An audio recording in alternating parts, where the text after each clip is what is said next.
Hmm.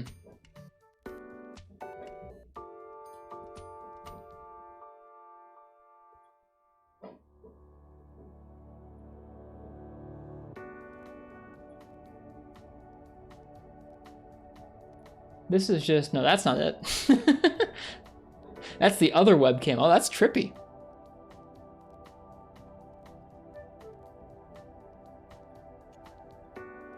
There we go. We're there. What is that? What, your nose looks like that? Hang on. Yeah, I guess it does. Oh, geez, it does look kind of creepy like that, doesn't it? I don't normally see my nose in profile like that either. My God, that's terrifying.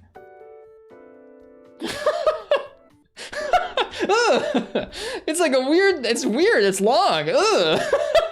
I don't normally see it from that angle either. Ugh. All right, enough of that. That's a big nose. Don't look at it.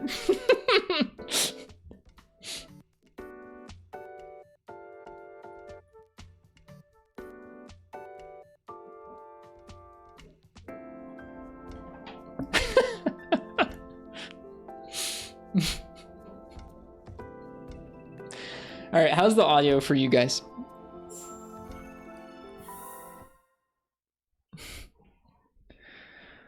Oh dear, oh dear. How do you have all those Monster Hunter games on Vita? You can back them up from your PSP using custom firmware on your PSP, and you can load them onto the Vita. The PlayStation Vita has a PSP's CPU inside of it, or a CPU core, so it has perfect backwards compatibility. Yep, you can back up your UMDs, it's great.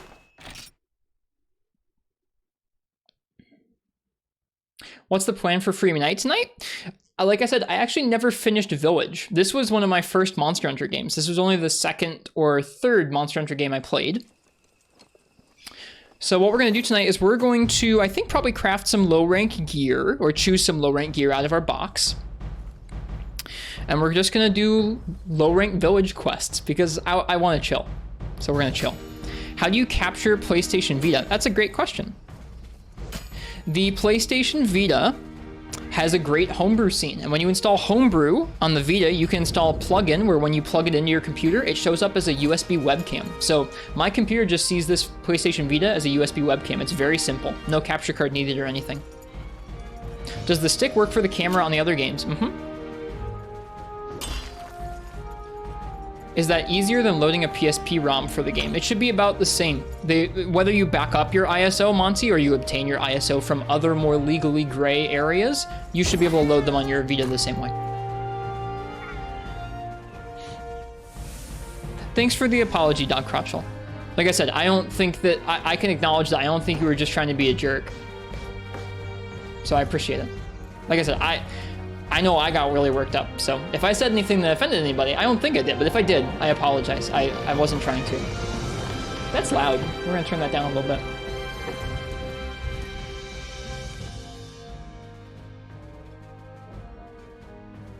Like I said, I know it's something where like I was emotional because I've been trying for so long. Bounced off Freeman, just too strict for you, and Green Pozioth is the deal breaker. That's very fair. You updated your Vita long ago, so you can't use Homebrew anymore? I think they have Homebrew that works on any release. Yeah, I think any Vita can get Homebrew. I don't think that's a thing anymore.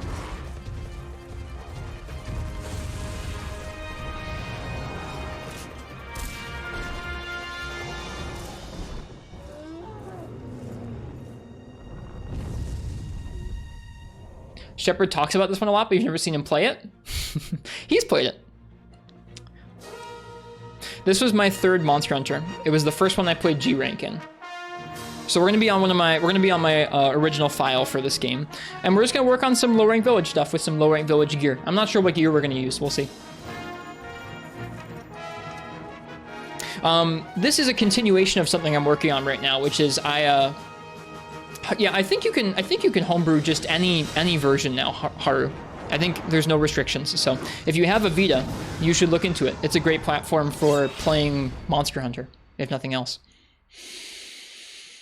Or is it 4U? Shepard talks about 4U a good chunk too. They probably talk about 4U a lot because they want a 4U remaster.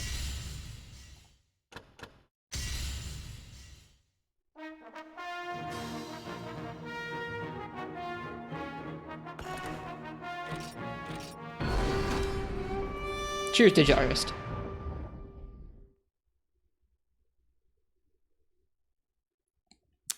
Let's see. I was gonna say, this is a continuation of something I'm working on right now, which is, so when we're done playing Elden Ring, I don't know what Monster Hunter game I want to go back to. I'm not sure if I want to go back to playing Monster Hunter Rise or 3U, if I want to start playing Generations Ultimate, or if I want to play Free Me Night or Portable Third. I haven't really decided, so I'm trying out a few of the games. I've played them before, but I'm just kind of dipping around, seeing what clicks.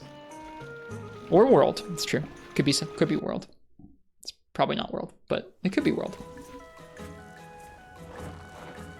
Have I done the new Rise events? Nope. Nope, I've done almost none of the events. The last time I was playing Rise, like, consistently was back before most of the events had come out on Switch. So I haven't done most of the events. I haven't done any of the, like, Emergency Apex. Poor World. We tried it. We tried it in the last year. There's some things that are okay. I think I'd like Iceborne more than Base World, but for now, I'm done with that game.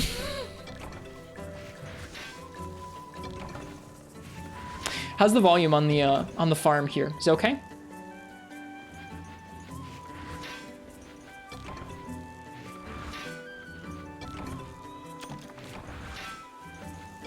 Any chance of Free Me Night on Vita multiplayer nights? So there are ways to get the PSP games on a Vita to play online with multiplayer, but I haven't figured out how to set them up before. I've actually never played multiplayer in Free Me Night.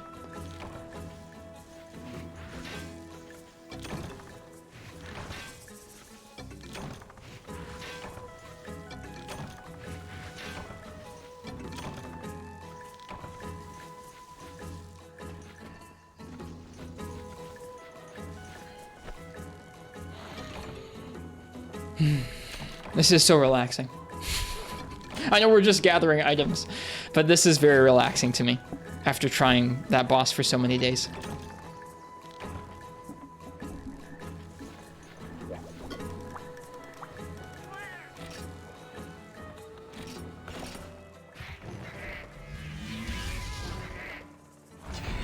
Hey!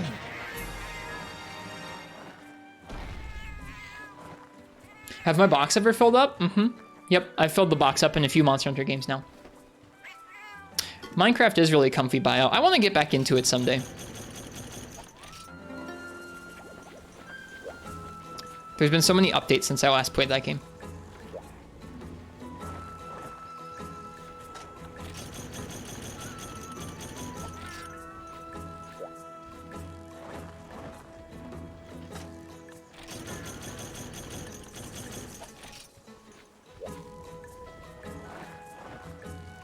Minecraft stream when? I would feel really weird streaming Minecraft.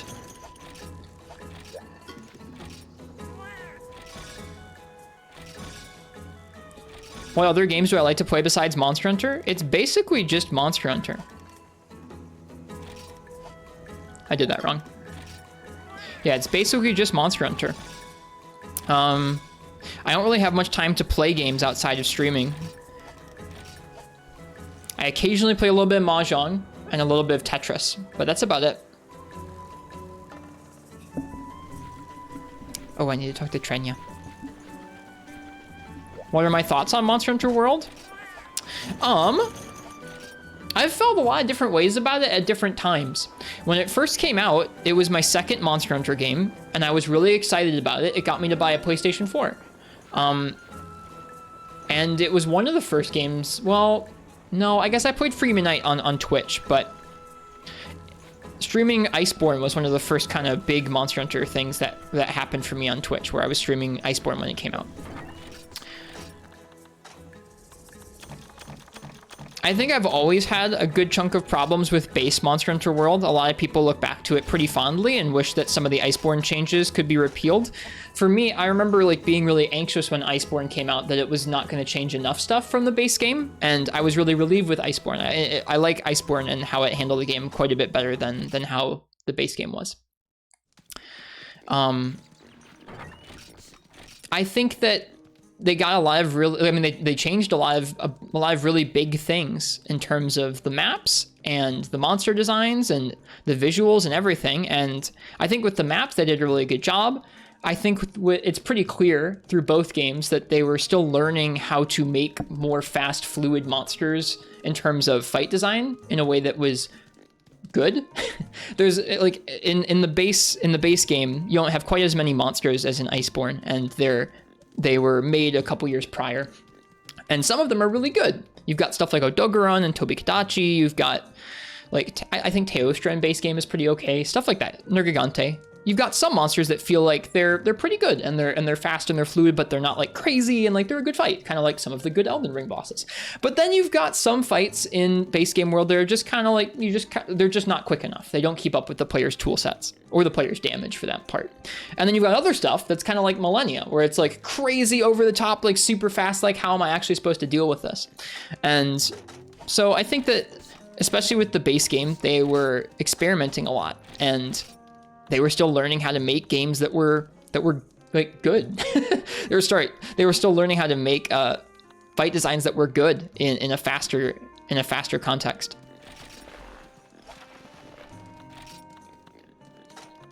Let's see, what are we gonna wear? We'll start with the battle helm. I want to use something else eventually, but this is gonna be safe for now. Hi Ken, welcome. I also just have a lot of like. A lot of the things that World changed just don't click with me in general. Where like, I don't love the art style of that game. I don't necessarily love the progression. I don't like, there's a lot of stuff about it that kind of rubs me the wrong way. So it's just not my favorite Monster Hunter. But I think that it's important for them to make those big leaps, because in the series, they make a lot of big shifts, whether it's like from Free Unite to Monster Hunter Tri was a big shift, or from, I don't know, from 4 Ultimate to World, or from Generations Ultimate to World is a pretty big shift. And then they iterate on those changes for a few games afterward, and then you end up with some really cool stuff. So, I don't know. What do you think is the hardest monster in this game? Tygrex for me personally, yeah. Hi Soul. Hi Penguinzilla. Welcome in, folks. I think I forgot to change my armor piece. I did.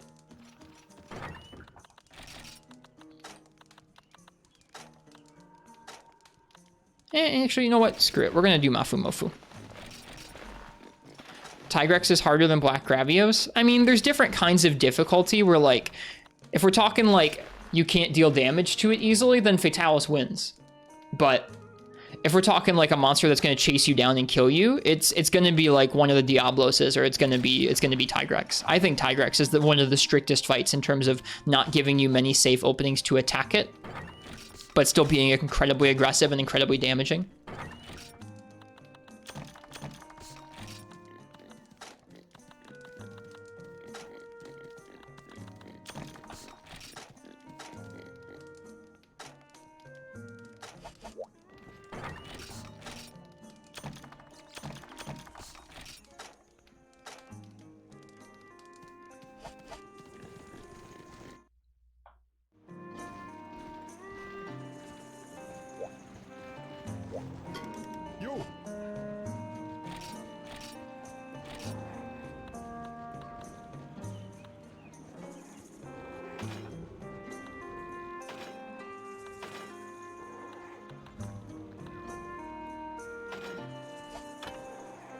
I'm out of ice crystals and Geodrome claws.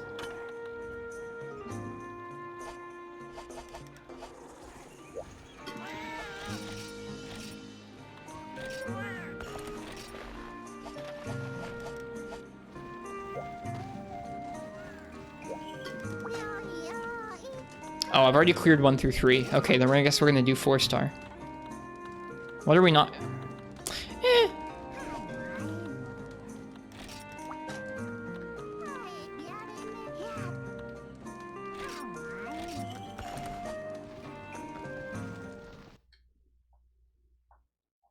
Hi, Schmeggo Eskimo.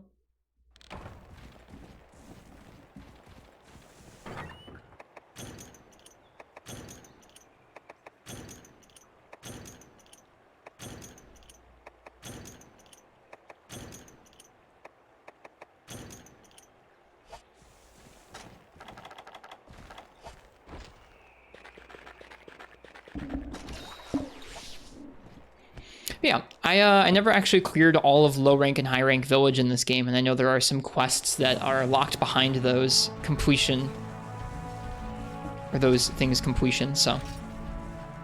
We'll go ahead and we'll just do some village. Back when I played Free Midnight and Portable Third for the first time, I didn't really do completionist style where I played through doing all the quests or anything like that.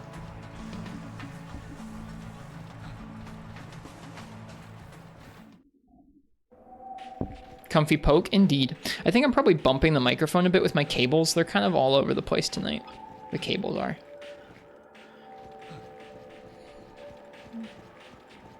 That one high rank Diablos quest, that's Demon King Diablos.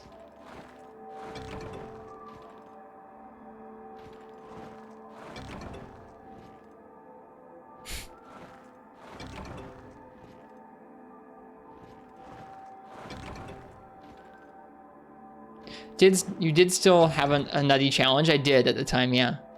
For whatever reason, once I'd gotten used to this game and we started our first, like we got to G rank for the first time, I thought that G rank in Free Midnight would be the perfect place to learn all the weapons for the first time and clear every monster with every weapon that we came across. So like when we ran into Geodrome for the first time, I would kill Geodrome with all 11 weapons and then move on to the next monster. So we ended up stuck on Plesioth for like weeks. It was rough. A lot of folks who've been around the stream since then. Or I guess a few folks who are in the chat right now can think back and remember that. It's a Plesioth month. That was when you first started watching? Yeah, a lot of folks. Sometimes I don't even realize how many.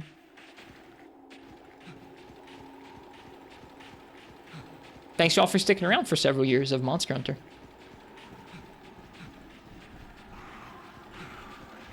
I feel cozy in my Mafu Mofu.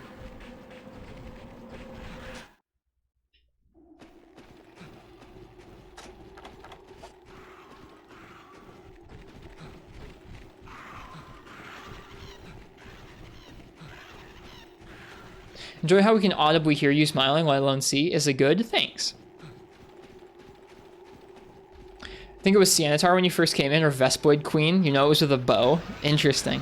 Man, I haven't played 2nd gen bow in forever. I like 2nd gen bow.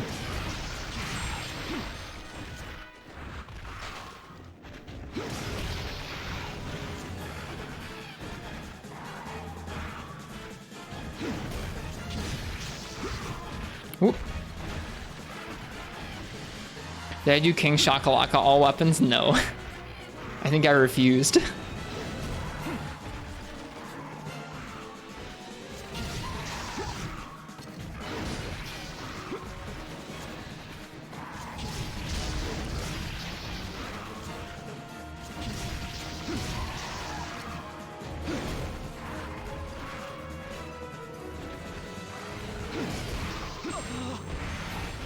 Keeps dropping stuff.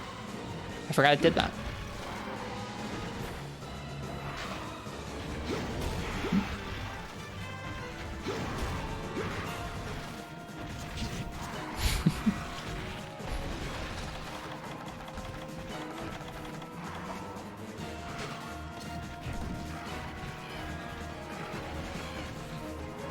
Are you gonna play Free Midnight Complete? Yeah, I have an older version of the patch before it was actually out on this Vita.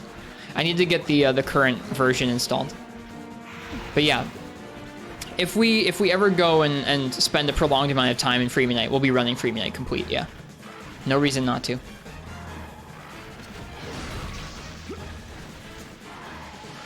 Yeah, I wasn't walled by King Shakalaka. I just really disliked both Vespoid Queen and King Shaka. I still don't think I like them that much.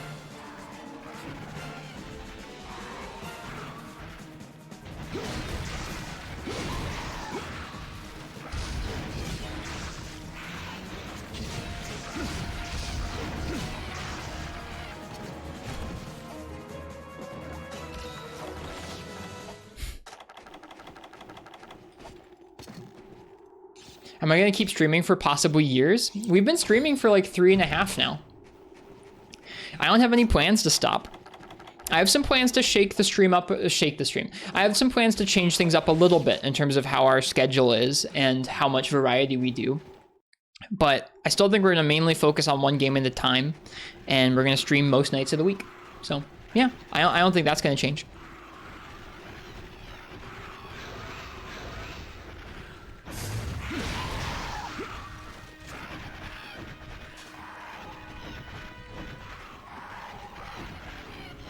I think this is a really fun hobby, so I like doing it.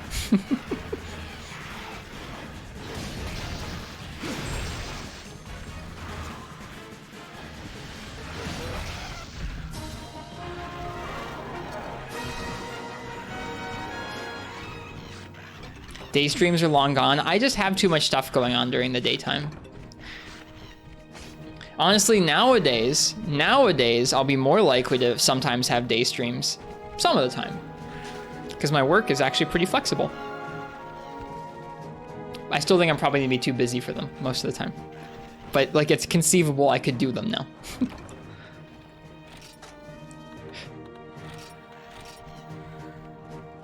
Cut a Gaia drum. Cut a G drum in half, please. I will try. I don't think I'll be able to before this quest ends, but let's see.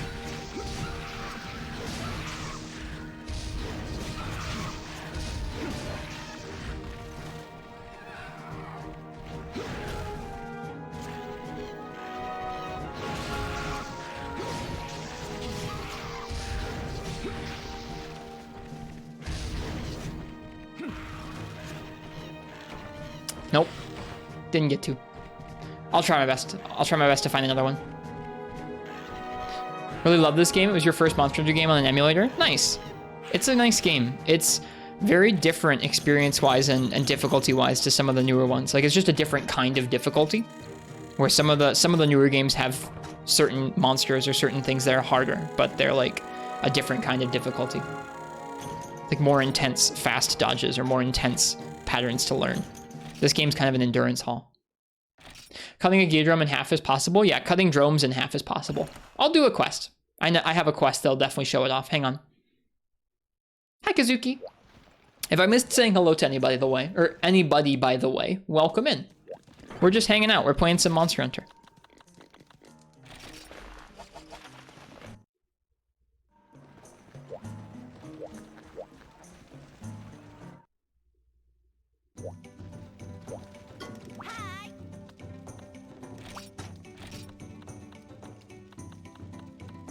Where is this quest? I forget exactly where this quest is.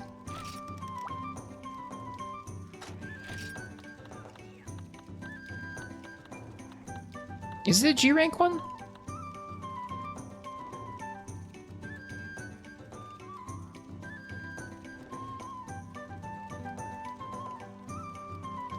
Apparently cutting a Kieran in half is possible. I've also heard that. I've never seen it though. What quest? It's a drone arena quest with the really good music. Maybe it's a village quest.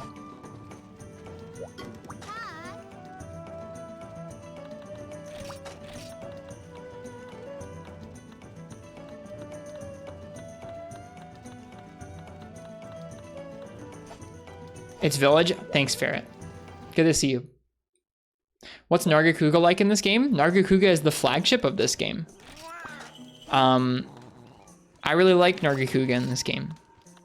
His hitboxes are really big, so you have to be more careful around him. Around his tail, around his lunges, just around everything. There it is, Carnivore Carnival. Is it not an event? It's not.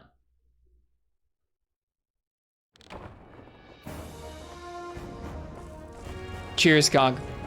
Good night to you too.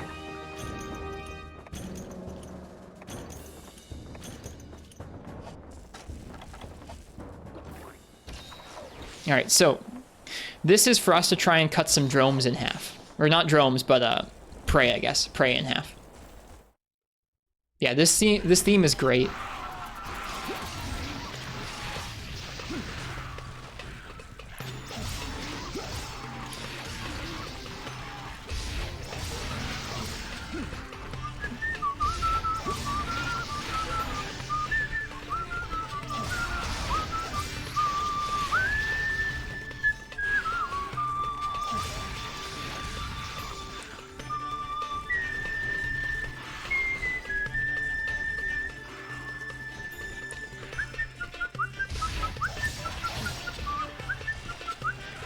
How do you cut these things in half? You have to hit them while they're jumping. And they have to die. Like, it has to be like the finishing blow, and they have to be in midair. We'll get it eventually.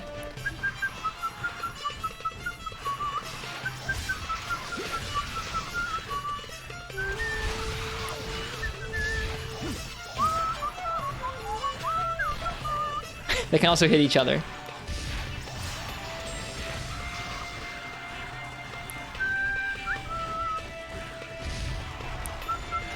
It's kind of hard to do it on reaction because they jump pretty fast.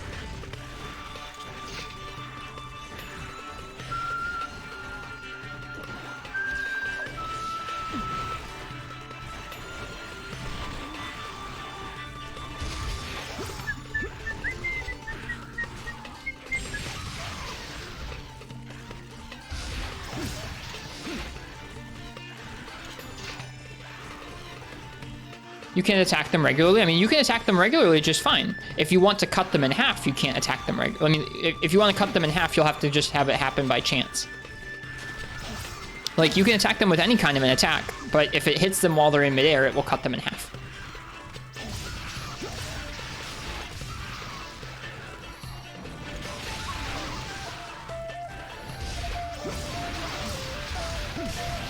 There was one. It was kind of hard to see because it was in the middle of those other ones, but we just sliced one in half there. If you were paying attention, you probably saw it. What's my favorite old gen in Monster Hunter? Well, define old gen. Like before World? I don't really have like favorite entries. I have several things I really enjoy about most of them. This one has a lot of, this one was really, really formative. Like, if you wonder why I'm so screwed up and I can only play Elden Ring, like, somebody, like, wants me to experience pain for most of the moments of it, it's this game. You can blame this game.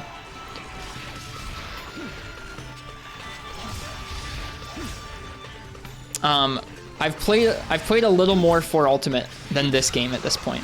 And I really like 4 Ultimate. I think 4 Ultimate is is the best well-rounded experience in the entire Monster Hunter series. Like, I think it is, for me, it is like the best experience of them all.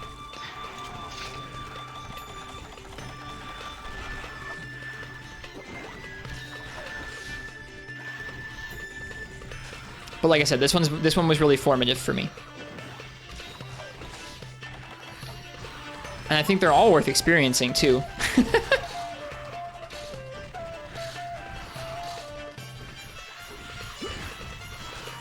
I think even the ones that are pretty similar to one another, like even Freedom 2 has some pretty noticeable differences from this one.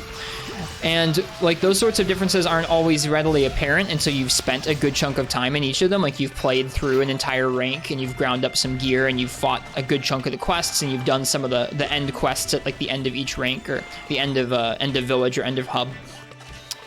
Each game genuinely does have like a different feeling to it once you've invested a lot of time in it. Even ones that are similar, like Freedom 2 to this one, or Portable Third to Try, or Try to 3 Ultimate. So they're definitely worth experiencing if you really love the series. Freeman Knight beats you into a good hunter. I wonder what happened to me then.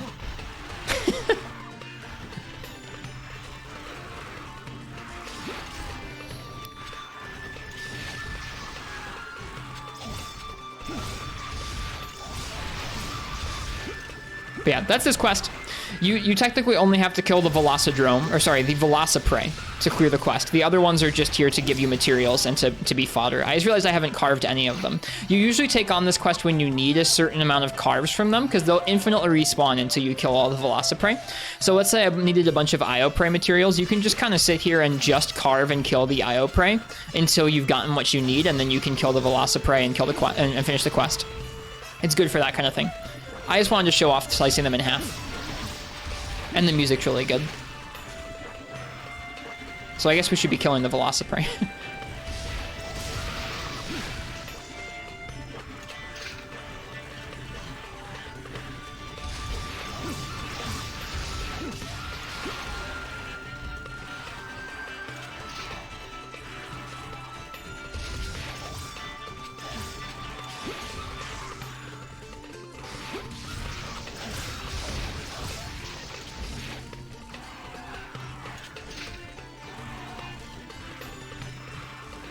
Prefer the controls of 4U and GU. I don't think people can blame you for preferring the controls of the ones that you like. Yeah, I don't think not handling Free Me Knight makes you a bad player in any sense of the word. This game's hard, and it might not be hard in ways that you like or in ways that you're used to. Every Monster Hunter game, especially the further apart they are going to be very, very different in terms of difficulty. Just like the kind of difficulty you experience in Dark Souls 1 is probably pretty different than what you experience in Elden Ring, like what we were just doing.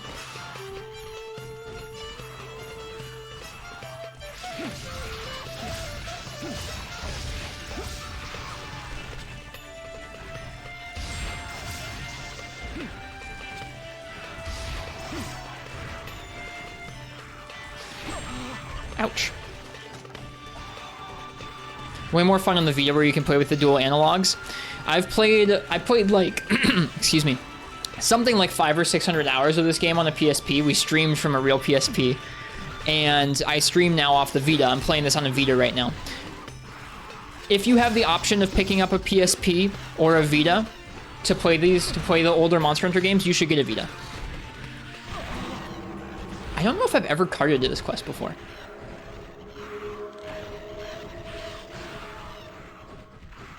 Hope you beat Malenia soon. You seem low-key salty about her still. I mean, I'm pretty upset about her. I don't know what I'm gonna do about it. We'll see. Thanks, Lucid Dreamer. I appreciate it. Like I said before we ended there, if I can't have like a rational conversation with someone about something, we should probably take a break from whatever it is. So we're taking a break. You are wearing Mafu Mofu armor? Yeah, that's true. Cheers, Fishy. Have a good one. The Vita, it's not just even the second stick. The screen on the Vita is like a lot better than the PSP. The Vita plays PSP games with perfect backwards compatibility, or just like very, very accurate backwards compatibility, much better than most emulators. The analog stick does function for camera controls, which is nice. And if you need homebrew, like if you need to back up your save, if you want to stream the video off of the Vita, all of the homebrew for the Vita is a lot more modern than for the PSP, like a lot more modern and a lot easier to use, and a lot like it's still maintained and stuff. If you're trying to set up some homebrew stuff for the PSP, sometimes that stuff is like over a decade old, and like link rot starts to set in, and you can't find directions for the thing you're trying to set up, or you can't find the right version of the homebrew utility you're trying to set up. And it's just a pain. So I definitely say, like, they're surprisingly not that different in price depending on what Vita you get. So I would recommend that if anybody actually wants to put in a good amount of time like playing the classic Monster Hunter games on authentic hardware, like Sony hardware, you should get a Vita. And yeah, for folks who want to play on emulator, or who can't play on real hardware, or who can't hold handhelds because their hands are like they have hand pain, then PPSSPP is a godsend. It's really good to have it. Play this in portable third on your PS TV. That's awesome, Ice Spikes. PS TV is the same thing, same internals as a Vita, so just as much backwards compatibility there, just in a consoleized form. Pretty cool. I'm a real nut about some of that like original hardware stuff, so I love playing on handhelds, but I get that not everybody does.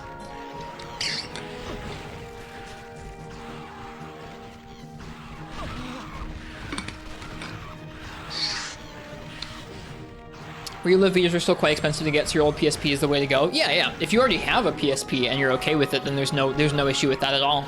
I still have mine. I haven't used it in a while. I should.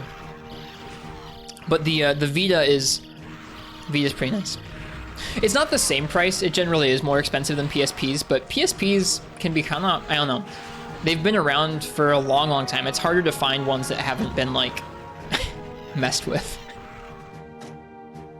If you have one, then good. But a lot of them have like, I don't know, a lot of them have needed to have parts swapped out at this point. It's a little weird. Holy crap, you get a lot of those materials from this quest. Okay. So anyways, that was a Velociprey getting cut in half. The UMD reader in your PSP broke. That sucks. I'm sorry. Welcome, Eros the Procreated. We're just going to keep doing some village stuff. Let me switch back to, let me see if we can upgrade our a low katana. This katana's probably fine, this Rathian one. Okay, what haven't we done? Hunt the Yankutku and the blue Yankutku. We might want battle armor for this one. Let's see. Let me take a look at some low rank armor. What do I want to make? I want to make a low rank set to do low rank armor, or to do low rank village stuff. It's not going to be a mix set because I don't feel like pulling out Athena's.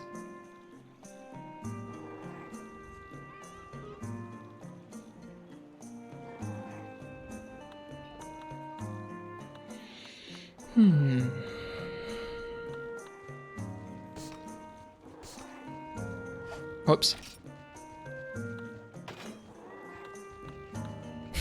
I forgot you have to press select on every armor piece. I really like how these old Prey armors look. They're one of my favorite armor designs. That's really cool. I've never even seen the Gia Prey one before. The Gia Prey Gunner one, the vest looks so neat. For Gunners, that gives you Snow Res, Pellet Up, and Psychic Vision. That could be pretty good for Bow. Because Pellet and Spread are pretty good in this game.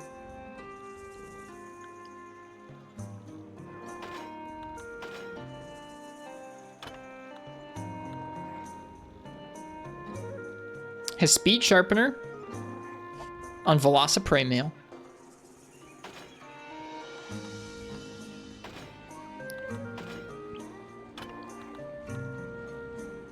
Special attack.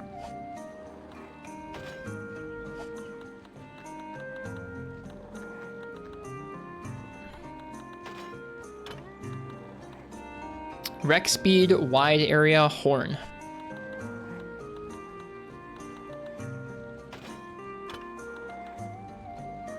Wide Area and Recovery. I like Recovery Up, if that's the right recovery. I forget which one is like Recovery Up where you regenerate your health quicker and which one is, I guess, Health Rec Items Improved is Health Rec Items Improved, isn't it? That's why I call it that, is because of this game. I just remembered.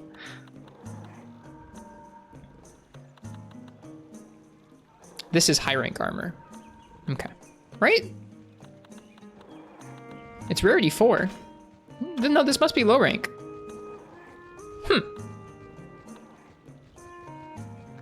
Rarity 6 is high rank? Wow. It's been too long.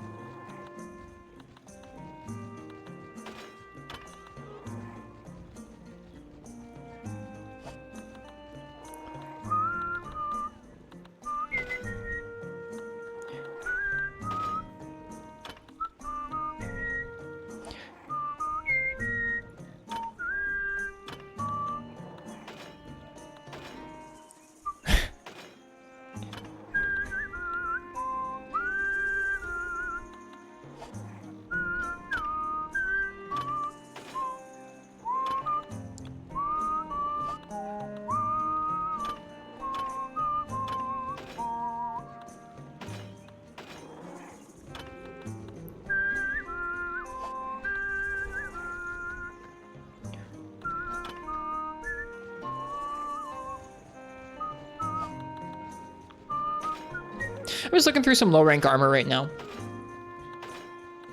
I think let's start with one of the Prey armors.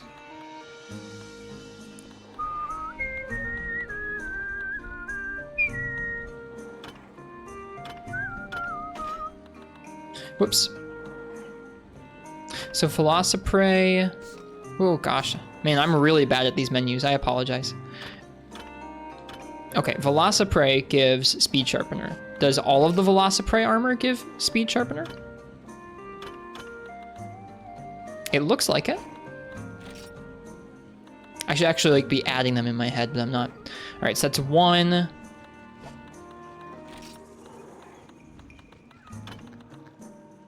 Three. 5. 7. 8.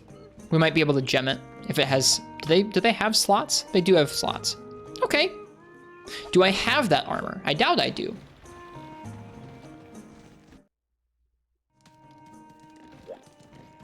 Make the Azurelos Lance.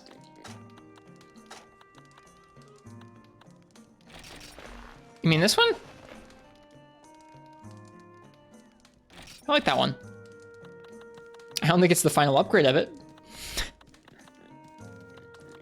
But I like that one. All right, do we have Velociprey armor? I don't think we do.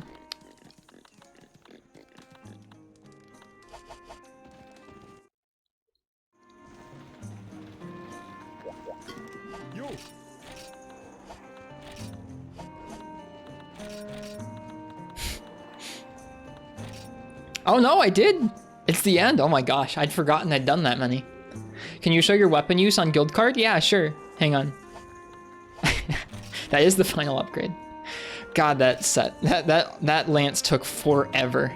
Just forever.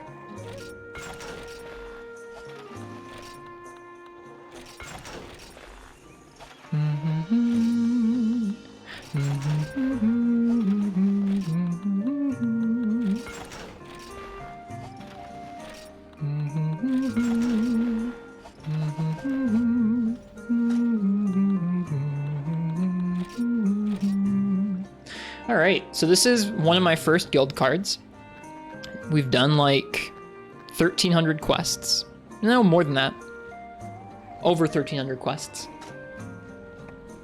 And this is our weapon usage. You can tell that was before I played all the weapons. Played a lot of sword and shield, longsword, and lance. Good chunk of hammer too. Not even all over 100. Successfully hunted Velociprey 800 times. Successfully hunted Nargacuga 120 times.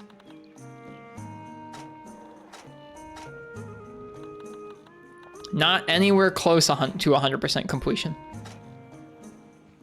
Still a good spread? Yeah. What have I hunted the most of? I've hunted 146 Yunkutku, 151 Rathian, 150 Rathalos. That's kind of freaky, they're so close. 120 Nargacuga. It's Rathian by 1. Oh my god. That's messed up that the 3 most hunted monsters are Rathian, Rathalos, and Yunkutku. Like, it makes sense, but dang, that sucks.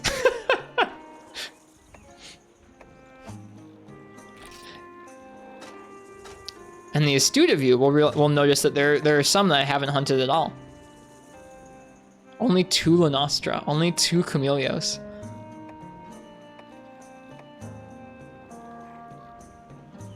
For the heavenly scale? Haven't done any treasure hunts? Nope, I've never done them. 0 treasure quests. All right, let's see here.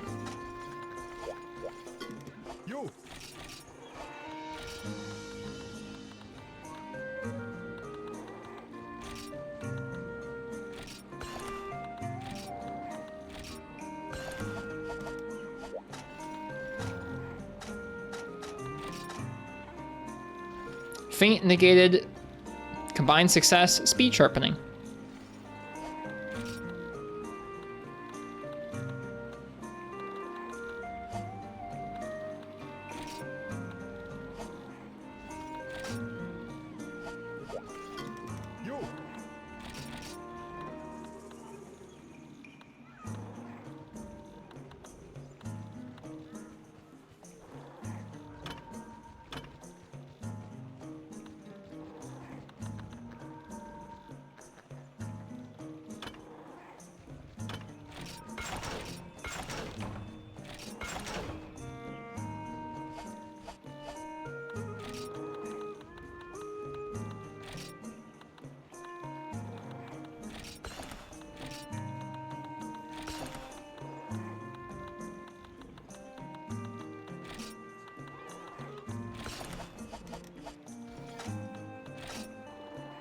Here you go.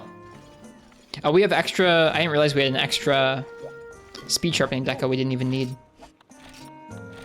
Hang on, that means we can drop this weapon if we needed to.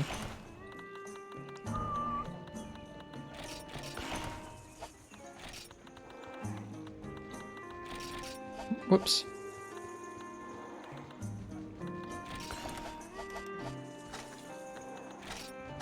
There we go. Feint negated, combined success plus 15, detect, sharpening skill increased. I don't even know what feint negated means. Will my decoration tell me? Or actually, no, it probably won't, no. No stun? Oh, no stun. That makes sense. The translation doesn't make sense, but that makes sense. Make this a treasure hunt stream? Nah, this is a village quest stream. Hang on, I gotta get my items. We gotta go to the farm and we gotta do some item stuff. We're gonna go hunt some Kutku.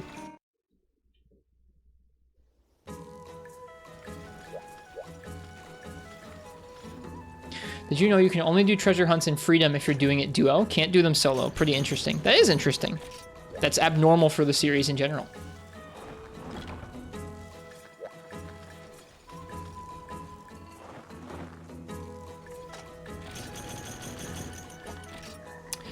Hopefully this game is coming through pretty well on Twitch right now. It's always kind of weird streaming something at its low resolution native res. Back when I first started streaming, I spent like innumerable hours trying to get my PSP's digital signal from it to the computer in the way that was like going to result in the crispest image possible for Twitch. And then I streamed it off of a MacBook Air that was running Windows off of a USB hard drive. And I don't think that my encoding was very good. But I sure did line that resolution up. I tried my best.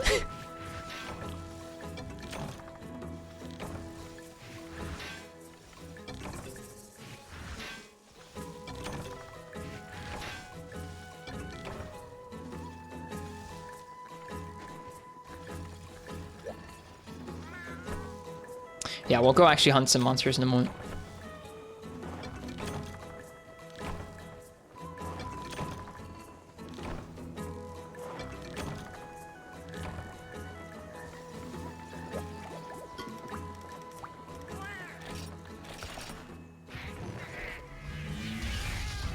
Too early that time.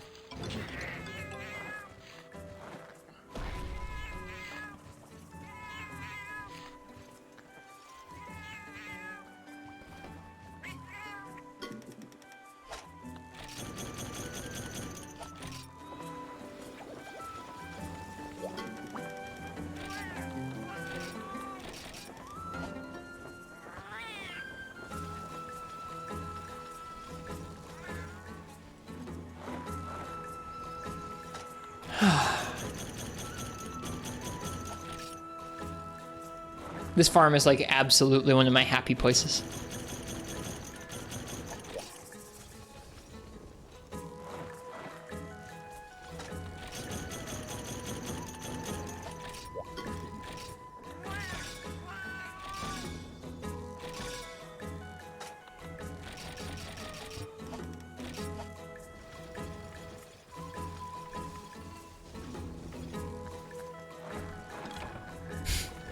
Nothing found.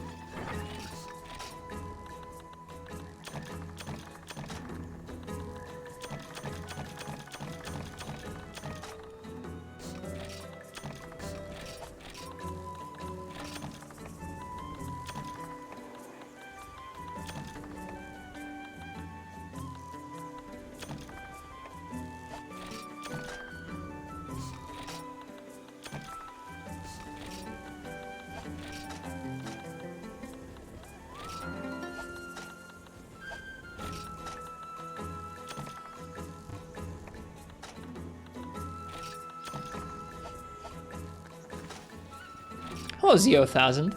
Playing wonky hitboxes the game.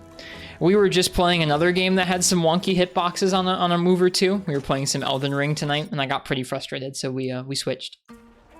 We switched over to some Freemy Night. Looked it up. Blue Prominence takes 15 Azure Tails. Yep. It's a meme. It's a meme, Lance. Like, it's good, but it's a meme because of the tails.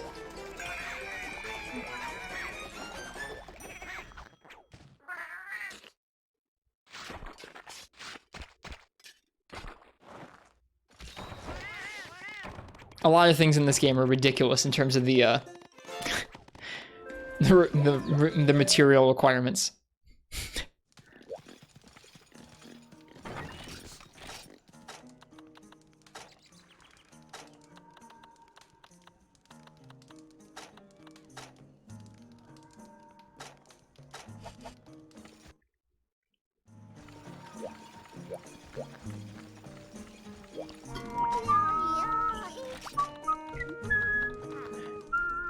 Trapped by Yan Kutku. The Yan Kutku are circling, screaming in their shrill voices. Everyone's trapped inside the town. Please do something. Swamp at night. I don't think the Kutku are gonna go to the caves too much, so I'm not gonna bring a hot drink. Everyone's trapped inside the town.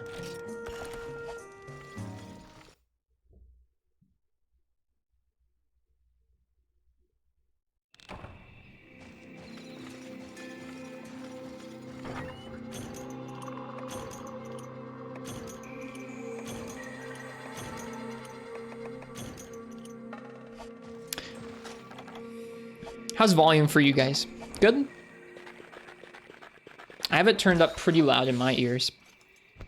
It's kind of tough because sometimes the music in this game is like really loud and blaring, but other times it's just kind of there.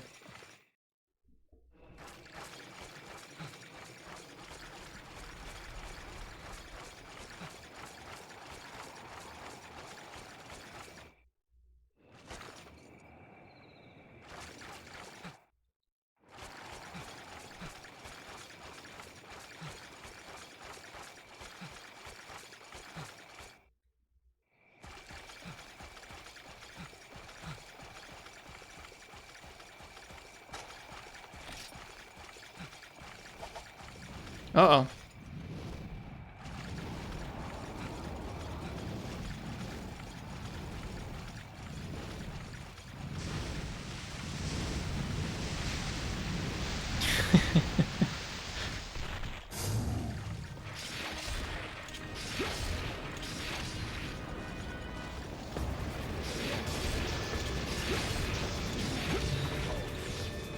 Well, I definitely don't want to be that person, Zio1000, but thanks, I appreciate it.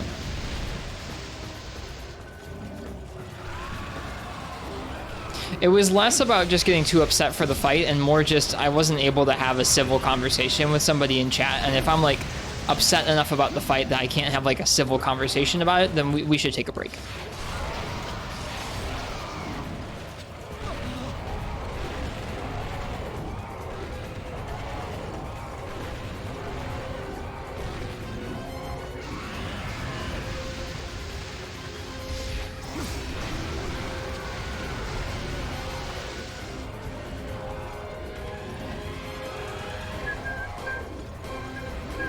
I don't think I like... Oh, we have way too much damage.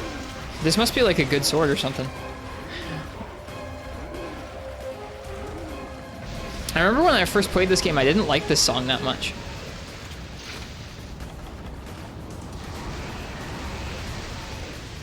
Kutku just has 0 health. Gotcha.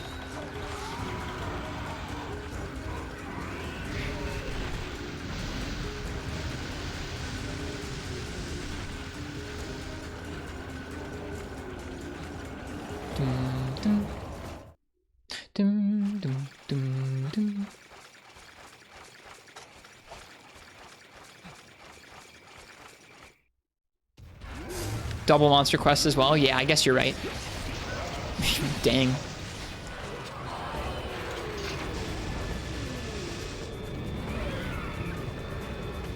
And village, yeah. I haven't been playing the quests surrounding this, so I have no idea what scaling is going to be like.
Oh.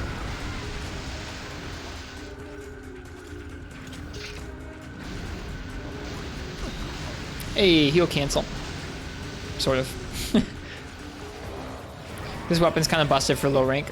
We'll probably make a different one. It was just the one that was in my box. It was this or a bone katana that was unupgraded.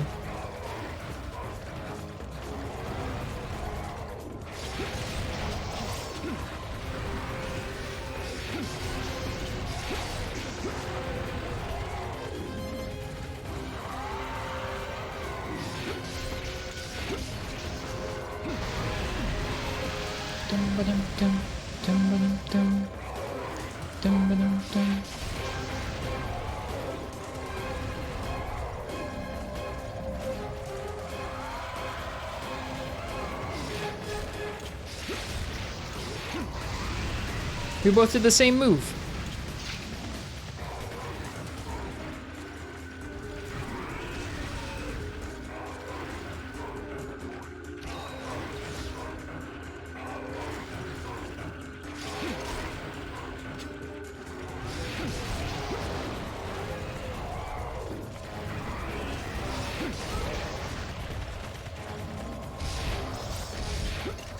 Whoops.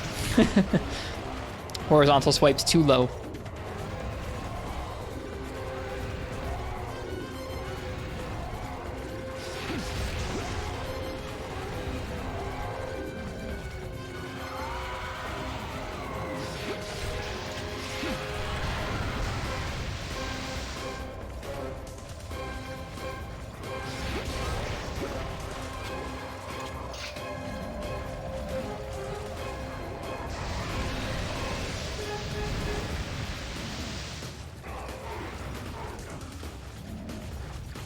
That nod of, yup, I was standing in front of him.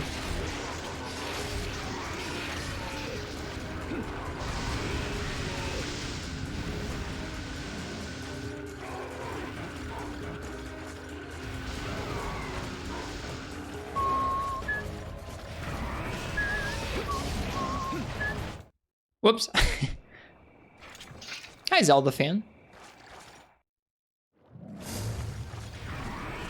Come on out from over there, buddy.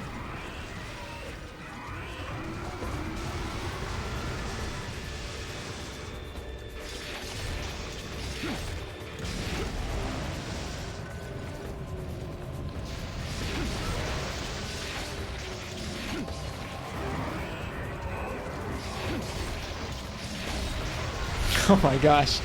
Engage turbo mode.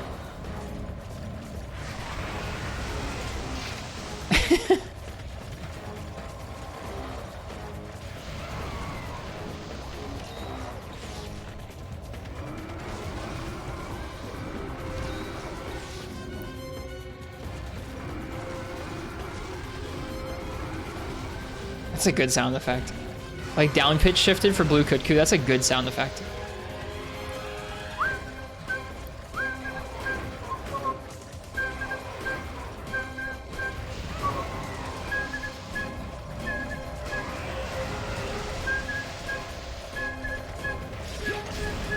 I don't think anybody does, Zio. I don't think anybody misses that particular part of the old maps. Accidentally zoning when you don't mean to.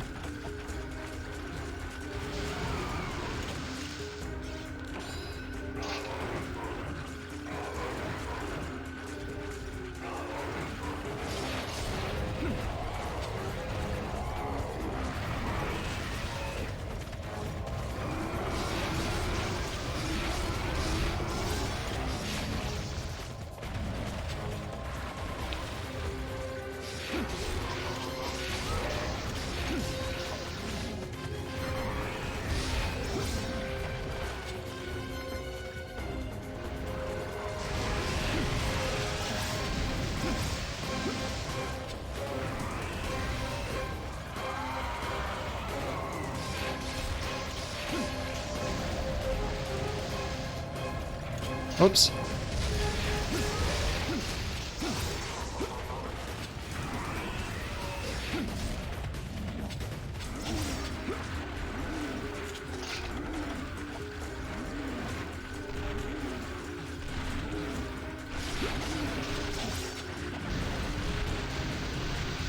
This isn't Eager Quiver, you're an idiot. Oh, it's okay. Yeah, this is the Wyvern Blade Leaf.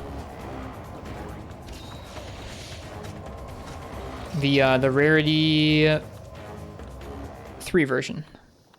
Dark green blade made from Rathian material, incredibly sharp and powerful. 25 poison seems alright for low rank. Speaking of poison.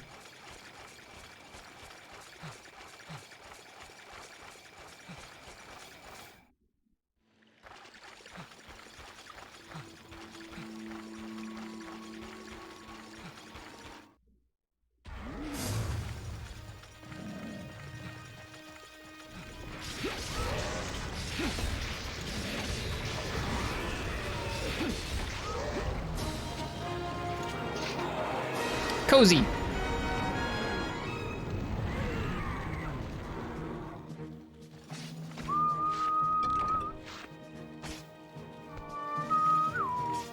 Got a silly smile on your face that won't go away.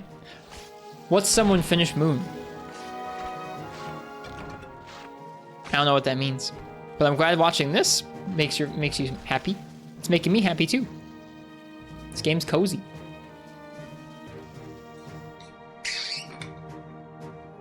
Screw you. Health down.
Which is worse, accidentally rolling into a different zone in older Monster Hunter games or waterfowl attack? Well, let's see. One of them makes you completely invulnerable, removes you from danger, slightly annoys you, but gives you openings to sharpen and heal.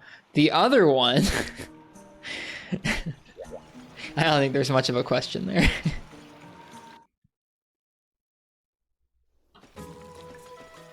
I don't really mind rolling into zones by accident that much. A lot of maps isn't much of an issue. That one's pretty weird in that it's just like a big open area and you suddenly walk into another area there.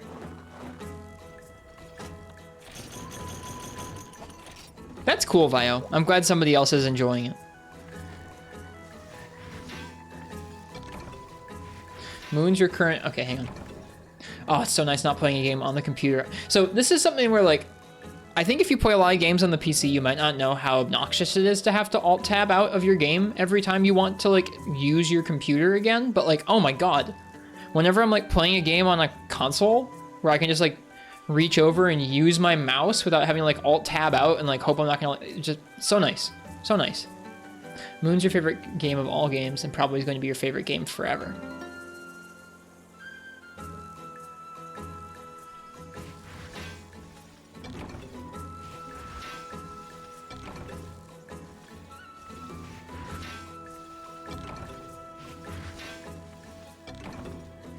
I'm glad between watching somebody finish that and watching this, you're a happy person, Bio.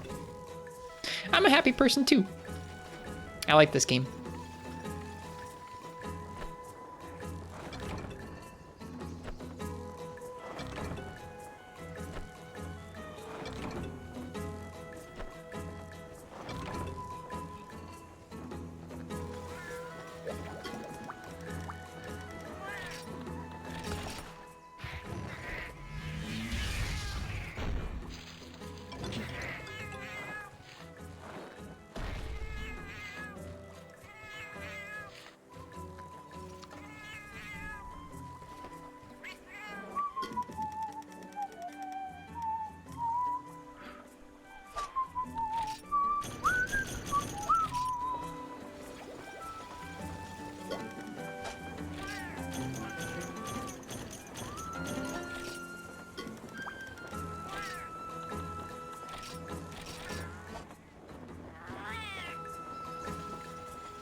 Hi, Incog.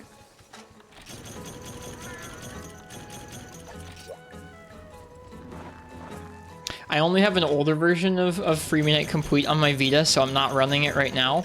I told chat earlier, if we decide to play a good chunk of Free Unite, it'll 100% be with the patch. 100%.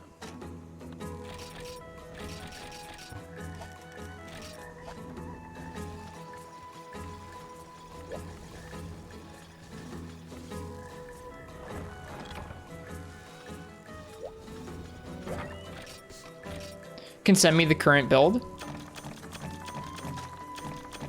Okay. I would like to go through the process of patching it myself as well, because I haven't done that. I need to.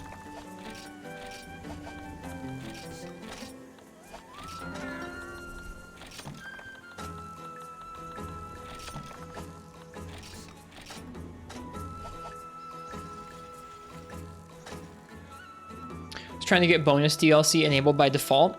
Yeah, I saw you messaging Rosie about that.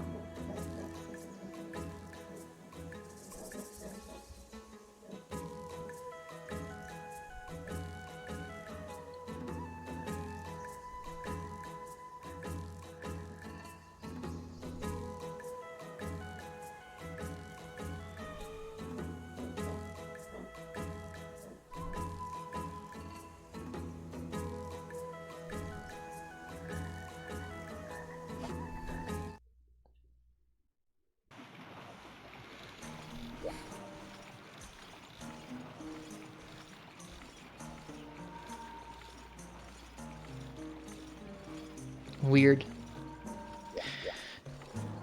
Trying to mod this game sounds so weird.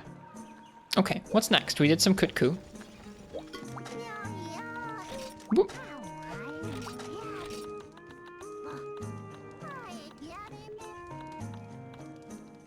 Hermitar buffet. Slay 20 Hermitars. Okay.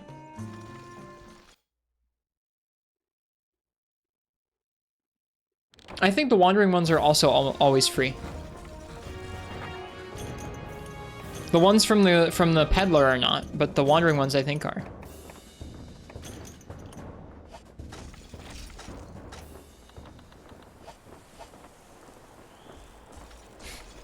Goodbye and good night. Cheers, Iridescent Drake. You have a good one.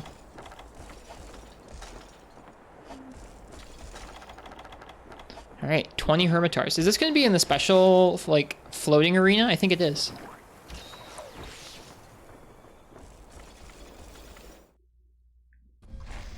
Nope, never mind. It's here. Oh, this quest also has the bangin' theme. Would you look at that?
Oh my god, those crabs, man. Who could forget these crabs?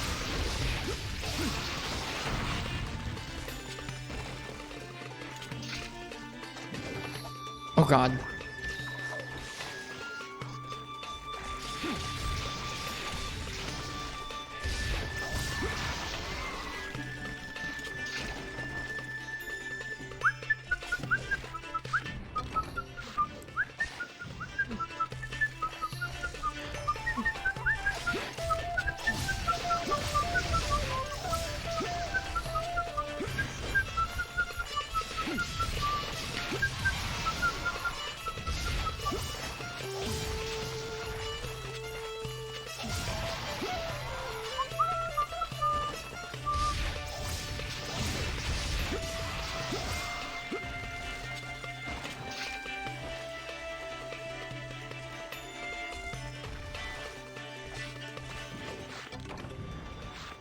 Want to wait that you're not far off from release? Cool.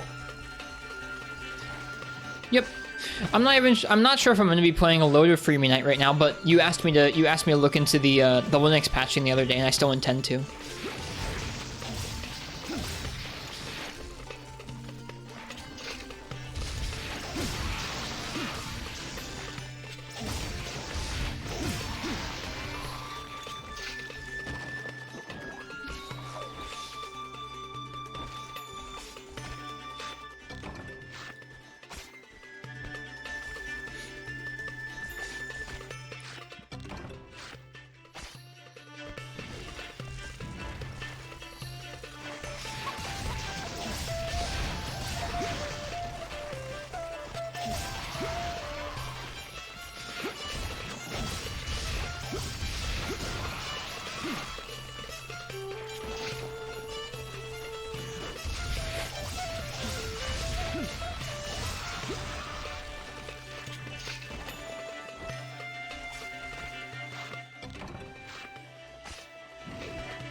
It sounds nice, incognito.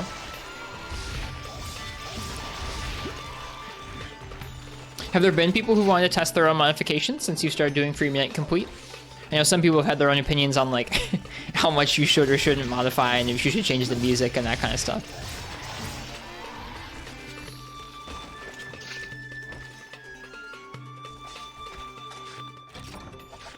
Just one more.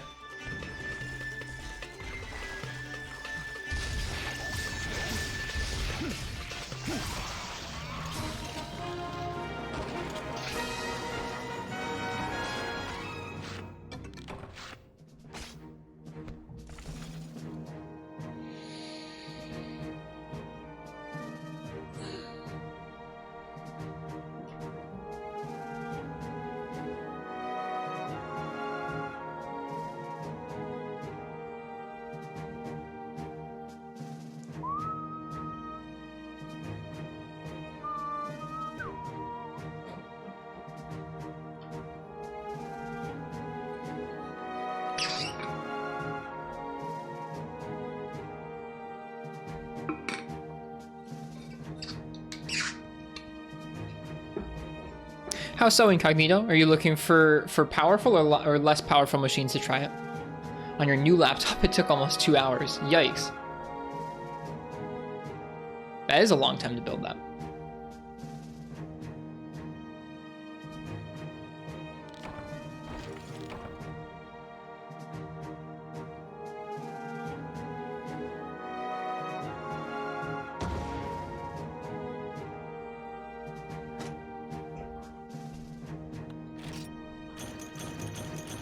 Okay. We're just gonna keep going through Low Rank Village here. I think at some point I wouldn't mind just replaying Low Rank Village. I don't know if I want to do it on a fresh character or not. Right now I'm just aiming to do the quests we haven't done yet. Because there's a handful of ones in Village I just never did. Wasn't super big into completionist Monster Hunter stuff when I was playing this game originally.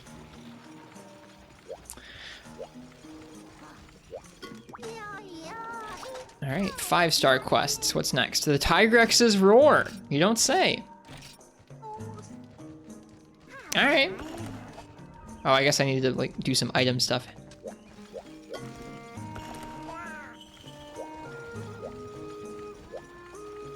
Hi, Quill.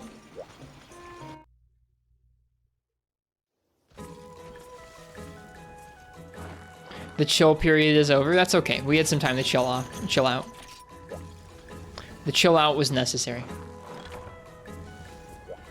It's okay, we've got our Velociprey set. We got our Rathian Longsword. We're gonna be just fine. Maybe. I've never been especially good at Tygrex in this game. I'm trying to think if I ever felt, I think I felt confident, most confident with auto reload heavy bowgun in G rank with multiple levels of evade or with at least one level of evade extender. Are there multiple levels of evade extender in this game? There might not be. with some evade extender. Auto reload evade extender heavy bowgun was how I felt comfortable with Tygrex in this game.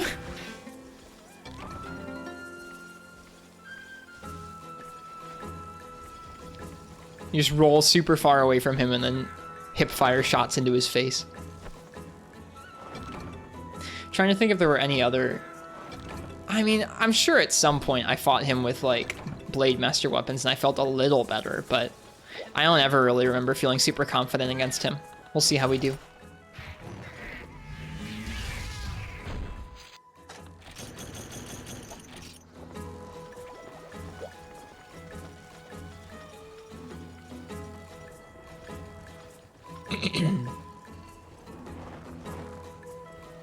Is that auto reload in this where you basically fire without ever needing to reload at all? Yes, it maxes out recoil for shots that have recoil, so it's like unusable for stuff like Pierce. But for shot types that don't have recoil, that being normal shots and elemental shots, you can just fire your entire ammo stack without ever having to reload. It is a very good skill if you are aiming to use those ammo types.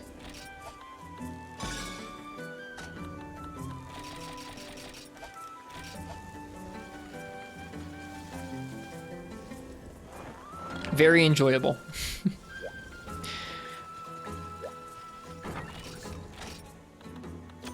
All right.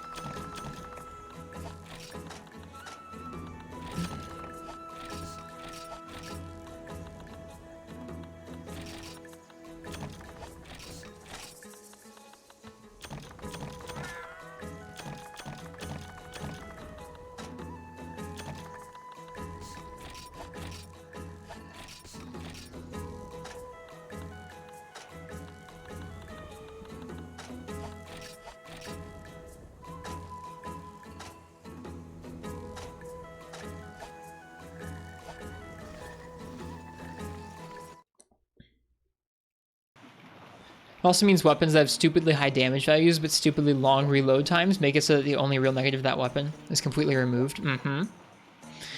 If you could ever get yourself to gun, that sounds like a fun time. It is cool. It definitely feels like, I don't know. It feels like a really fun way to interface with some of the G rank hunts in this game because the monsters are so aggro and fast that like just kind of rolling around and focusing on like the fundamental, like how many shots can I get in this opening of gunning is pretty enjoyable. Not gonna say it's not busted though. There's a reason it went away.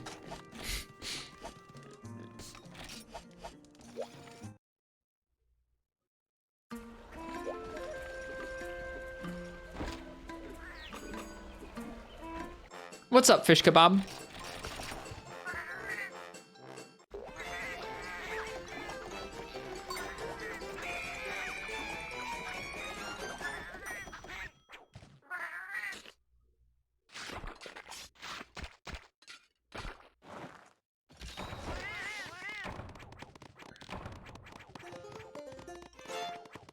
Your birthday's in a month. Can I hunt Lavasiath with heavy bowgun? Not tonight. If that's what you want, eventually, yeah. We can do that. We're gonna be catching up on a lot of birthday stuff. At some point here. Alright, this is desert during the daytime.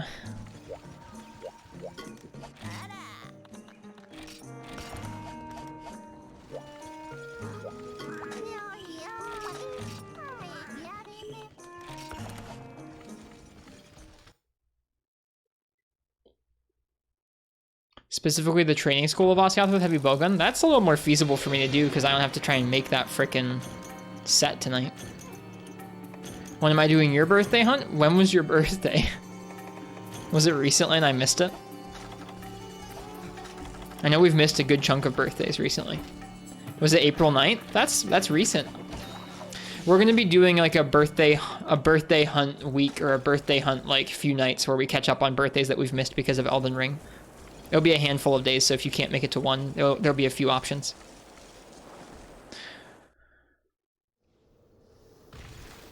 You won't be mean? Well, that's kind. I'm guessing it's gonna involve the hunting horn. There he is. Let's see if we can hack it, or if he's gonna bully us. I know the Cephalos are gonna bully us. Dun, dun, dun, dun.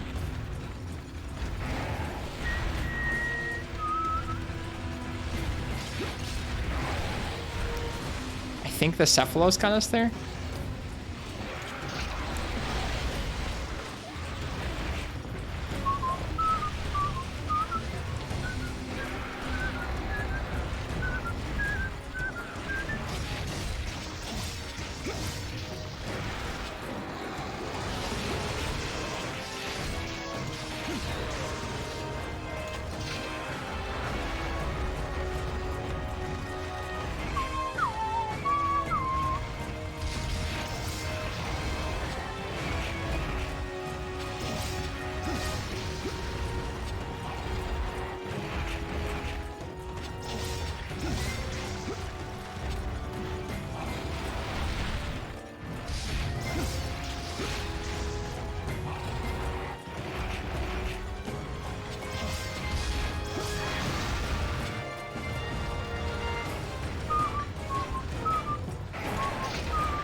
Yeah, I was gonna say we stayed in front of him too long there.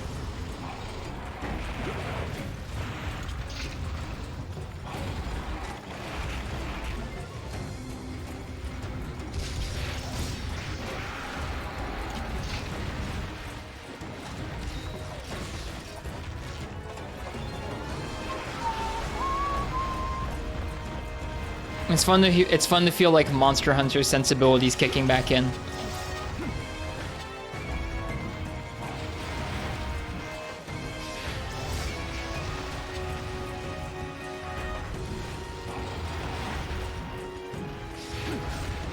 Whoops.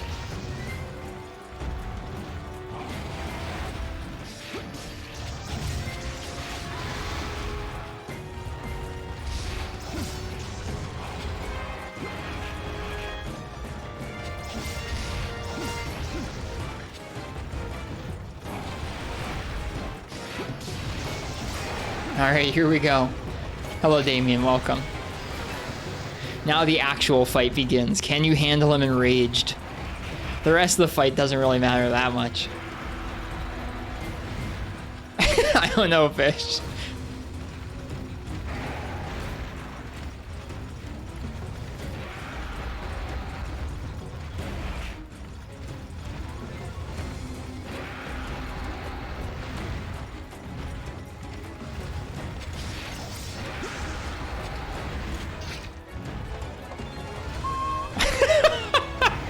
Quill, I'd take it.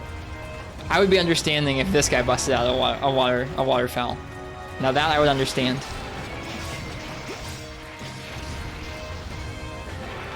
Yeah, we can get hit by that. Poor positioning there.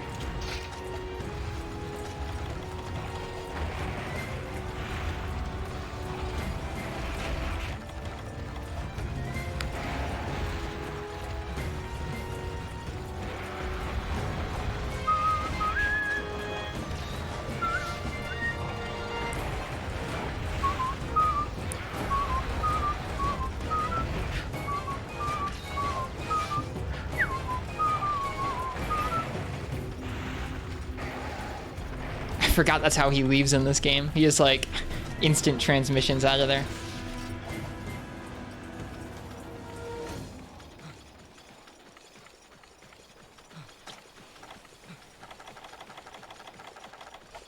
Whoops. That was supposed to be a whetstone. Oh well.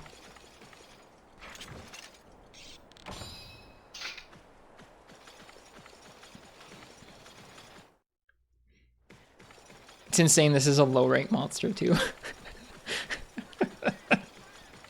I think it can be hard to watch this sometimes and understand just exactly how aggressive and oppressive he can be. Cause like, I mean, I guess you see him sometimes dumpster straight over people, but until you've like fought one in Freebie Night, it's really hard to tell just how aggro he is.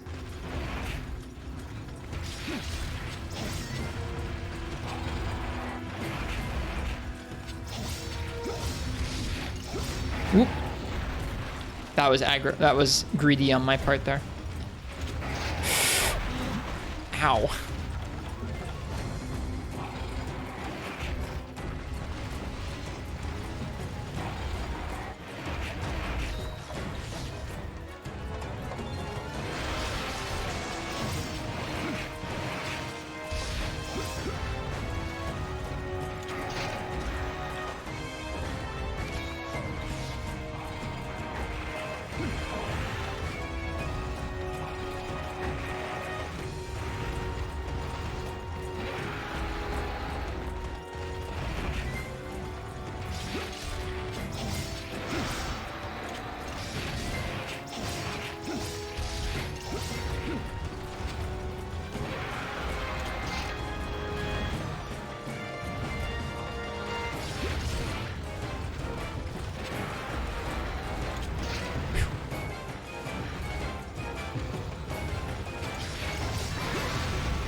Oh, I should have known better.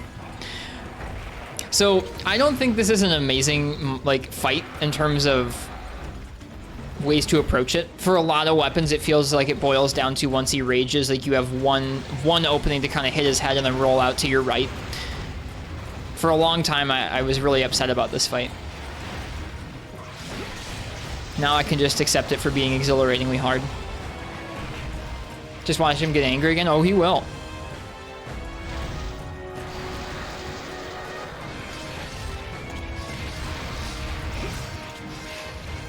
Guess who just tried the directional fade slash? Here he is.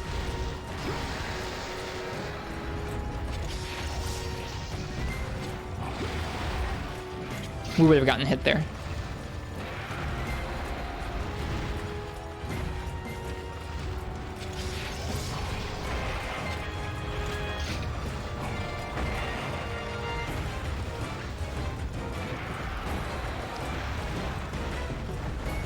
Definitely experience. He kind of ruins Tygrex. Not in that he's like so bad that he ruins Tygrex, but as in like he's so hard that every other Tygrex feels like a freaking wimp.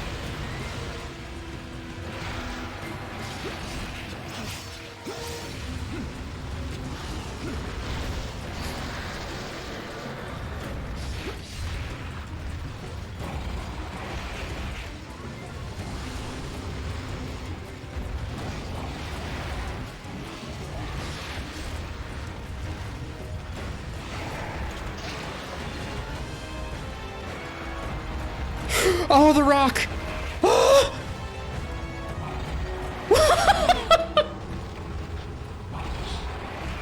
I wasn't expecting, didn't expect rock.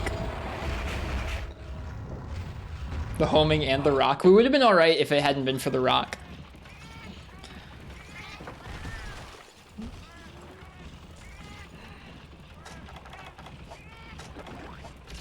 It's funny how For You Tygrex felt to you after fighting this guy for the first time a bit more than a year ago. Like, there's aspects to other Tygrexes that are still more difficult than this one.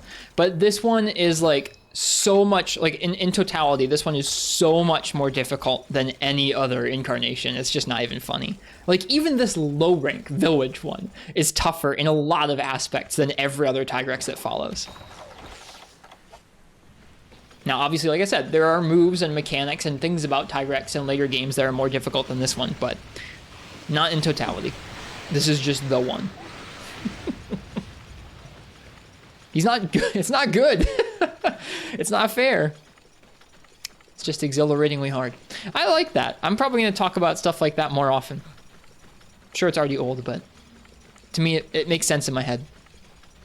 There's things that are satisfying because they're good, and there are things that are satisfying not necessarily because they're good.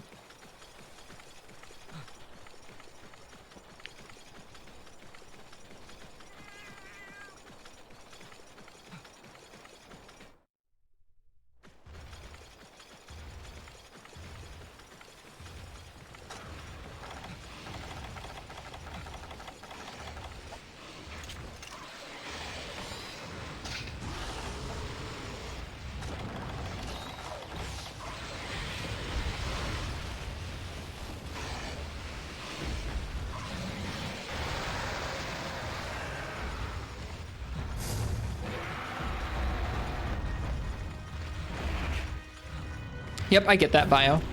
I think a lot of games are like that. And like, there's merit to that. There's merit to something feeling satisfying, even if like mechanically you can acknowledge like that isn't the most interesting thing, or that isn't the most fair thing in the world. Whoops. Ooh, that one hit rage though. That feels good. Let's not corner ourselves over there.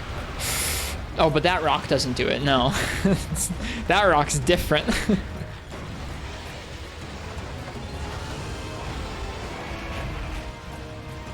Yep, we've carded once, Brian. He's insane in this game.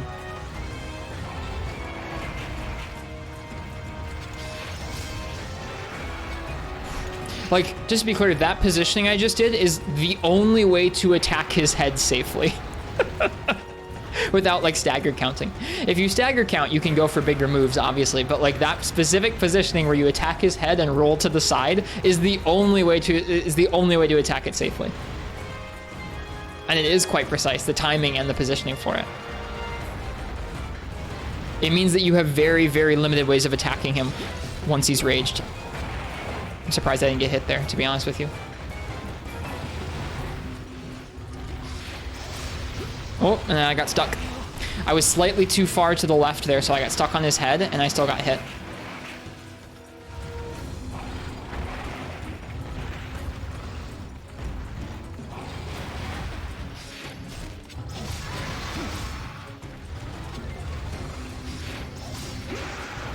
Oh, I was a little bit off on the angle there.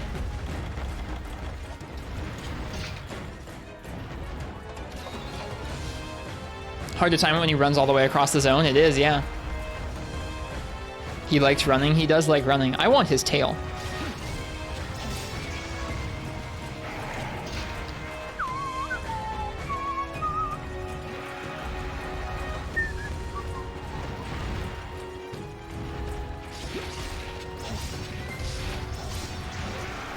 Got it. You know what's a funny Tygrex? Third gen Tygrex? Dude, they murdered him. That Tygrex is like, I think, one of the worst. I think that one's really bad. I mean, like, it's fun. It's just so wimpy. They wimped him out so hard in that game. Or in third gen in general. Which I guess is just portable third, so it's one game. Never mind.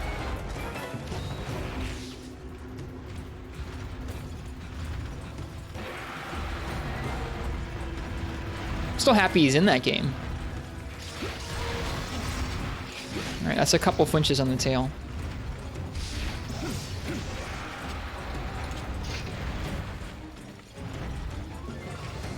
Uh-oh. Uh-oh. Oh, there's some funky stuff that happens in this game, man.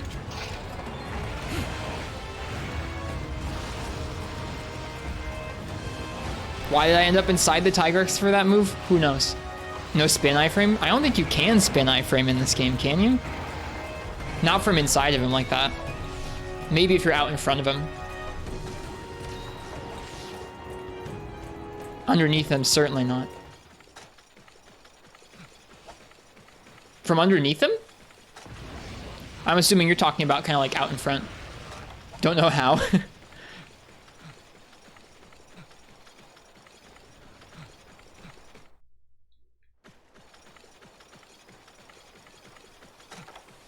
Underneath him? Well, like I said, there's some funky stuff that happens in this game. That's some funky stuff. Just getting an underneath Tygrex iframe in this game. Done it once. The stars aligned, the Tygrex tripped, and Fish Kebab worked his way out from underneath.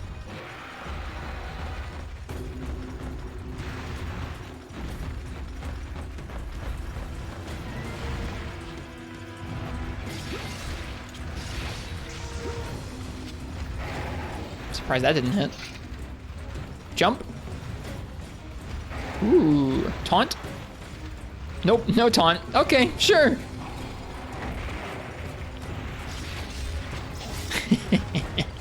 Love that that's a rule where it's like, oh, if he jumps twice, he's gonna taunt until it's not. Until it's not.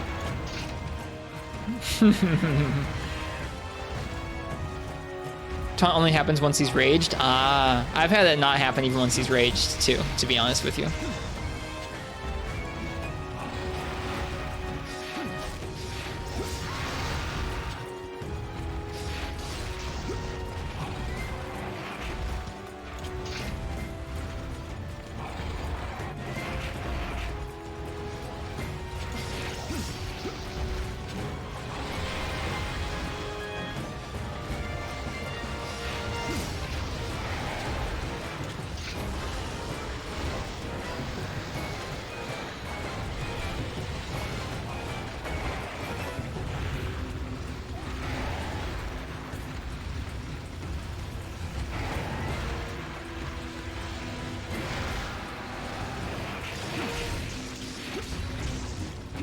Oh, shoot.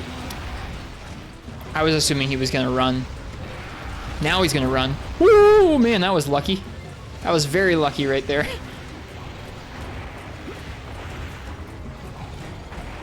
The freaking Cephalo's running around too.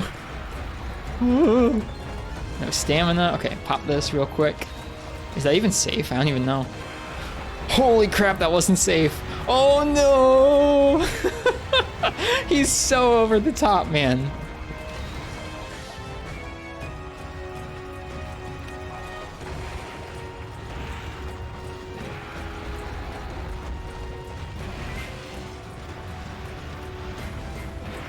Low rank village, by the way.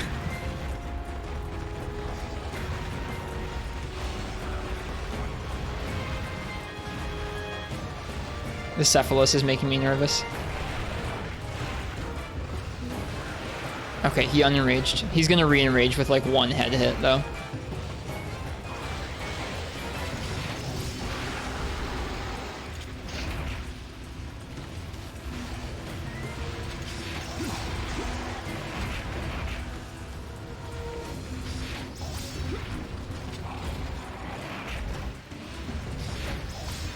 Too early on that.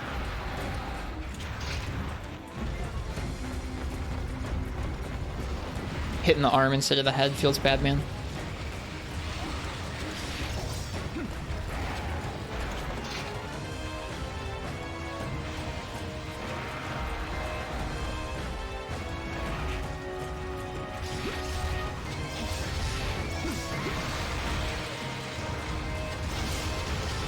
There it is.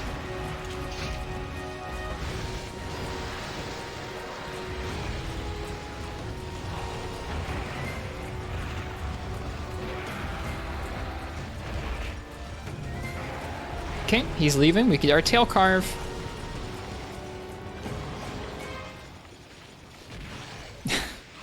These freaking Cephalos, man.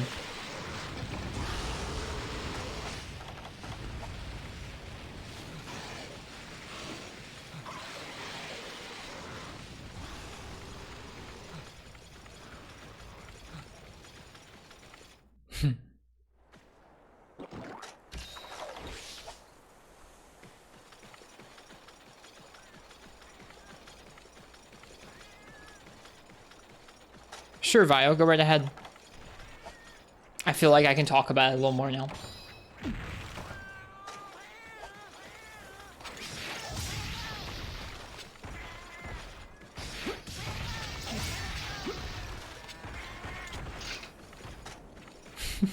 Hi, Xylupal.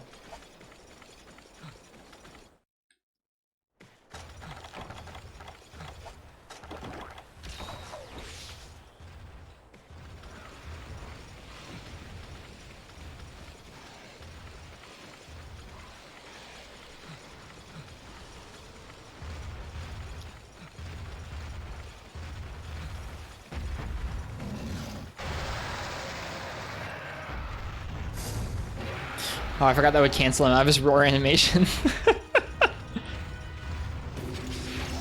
Uh-oh. I screwed that up. Surprised I didn't get hit. Hang on, I'll read your message in a second. Just imagine if Teostra's Nova wasn't on a timer. Could just simply have it at any time past a certain point. Yeah, just run away. But if it was also a multi-hit. Oh, man.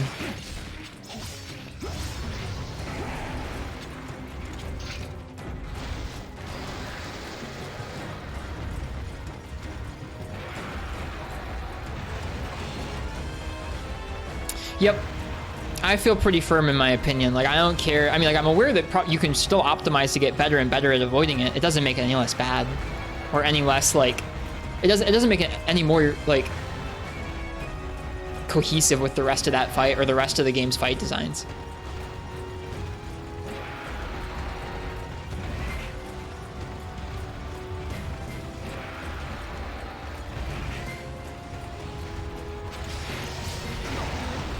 Oof, that was greedy. We might die for that. Not quite.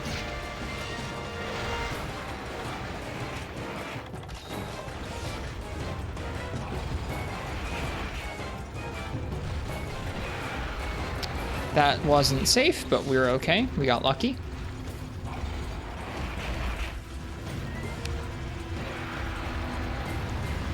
It feels like he gets faster and faster as the fight goes on. I know he can't. Like, his rage doesn't get any faster than just rage, but it feels like it sometimes. It really feels like it sometimes.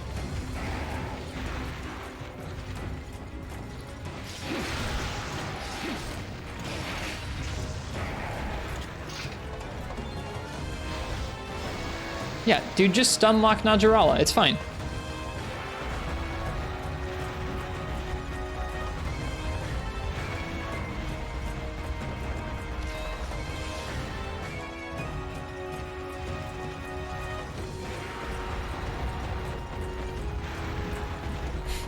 I think when I first started playing 4 Ultimate, I was pronouncing Najarala Najarla.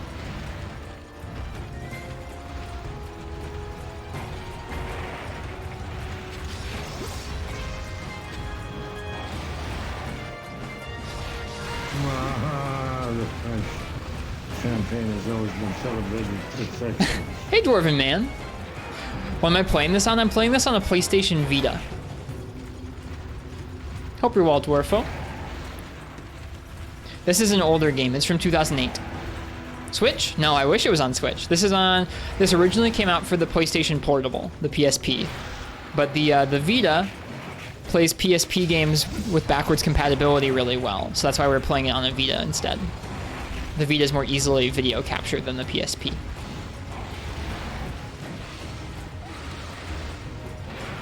This particular game isn't super accessible. Hey, we got him limping. You can still buy it from the PlayStation Store, but this entry isn't like available on modern storefronts. Modern Monster Hunter games that people play are Monster Hunter Generations Ultimate, Monster Hunter World, and Monster Hunter Rise. Vita? No. The Vita is old. Older than the Switch. The Switch is newer than a Vita. We play a lot of old games that are on old consoles, and so you're not behind. These are behind.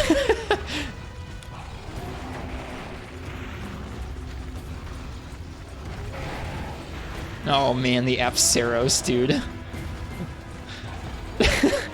How could this go wrong?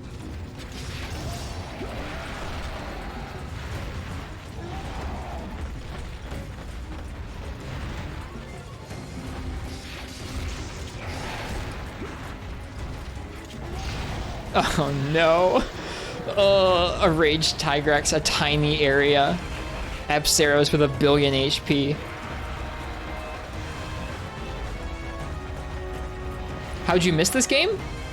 Well, it wasn't very popular in the US.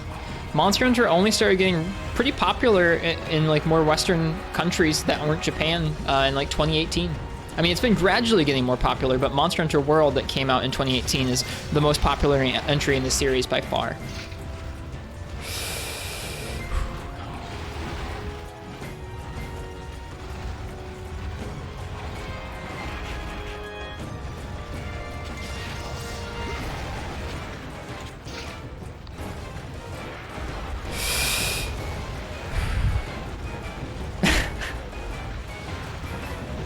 People like to compare people like to relate Monster Hunter and the Dark Souls or the FromSoft games like Elden Ring.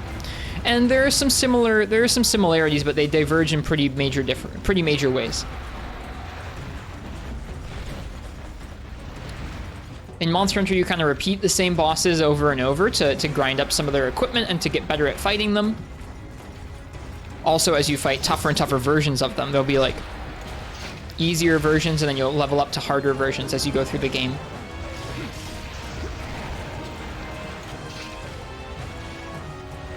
The bosses generally take a little longer in Monster Hunter, and the weapon controls usually have a little bit more to them in Monster Hunter than Dark Souls. I think it's safe to say the complexity is a little more evenly balanced between boss and player movesets, whereas in Dark Souls it feels like or FromSoft games, Elden Ring I should say, the boss movesets seem to be where the focus is for the most part.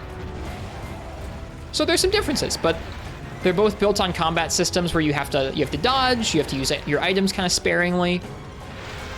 There's a weight to your actions in both of the games. Oh, this is bad. Oh, I didn't get the Superman dive out.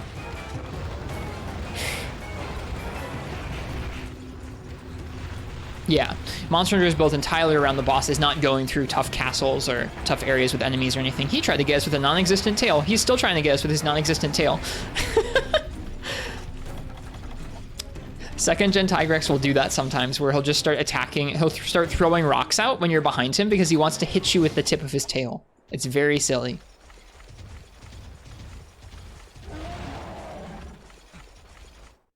So there's some similarities and some differences. Monster Hunter is my favorite game series. I've been playing this on, this is the main game I've been playing on Twitch for the last three years or so, is playing through the Monster Hunter series. I would call it a little more laid back than FromSoft games. It's a little bit less about being super hard, although there are very hard bosses, just like the FromSoft games. The pacing is a little bit different, and the tone is vastly different. Monster Hunter is kind of silly and fun, and also really pretty. A little more lighthearted. And it has co-op, just like Dark Souls or the FromSoft games have co-op as well. Doesn't have PvP, though.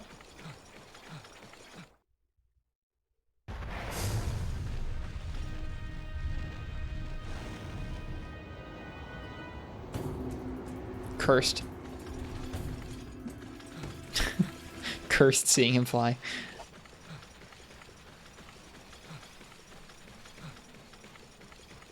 Oh man, this is the tiniest area.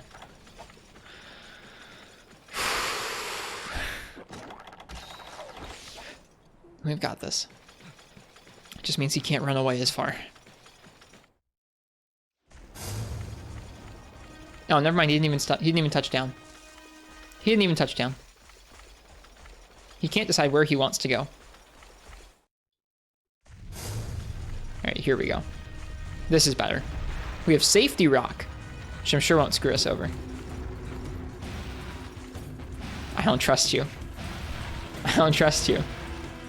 Are you gonna leave or are you gonna attack me? Okay, he's gonna leave. He wants to go away from you? I guess so.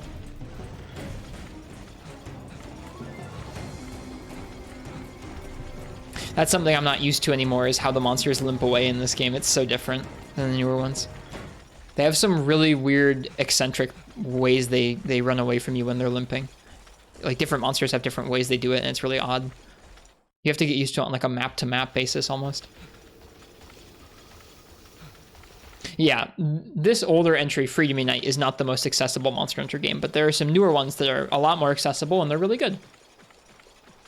A little different than the older ones, but just kind of like how Elden Ring is a little different than some of the older FromSoft games. That's all.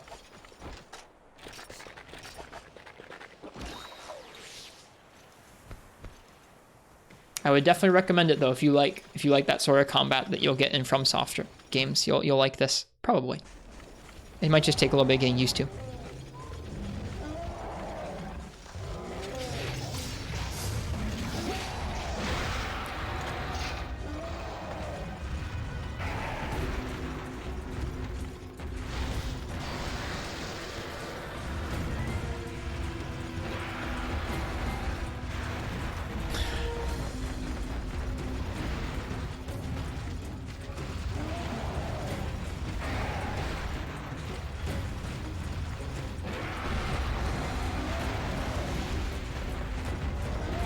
This is so stressful with the F-Zeros.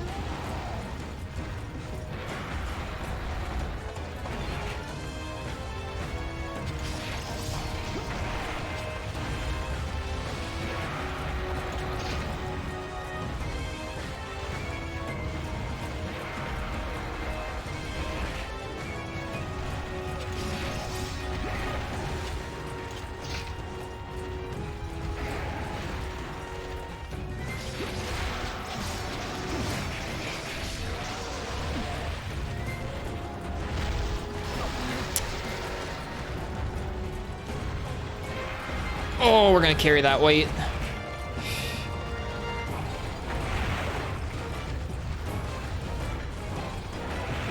F-Zeros, don't you dare!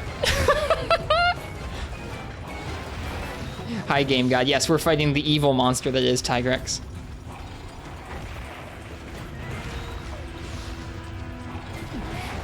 Oh, thank you, F-Zeros. Never mind. You were kind to us momentarily.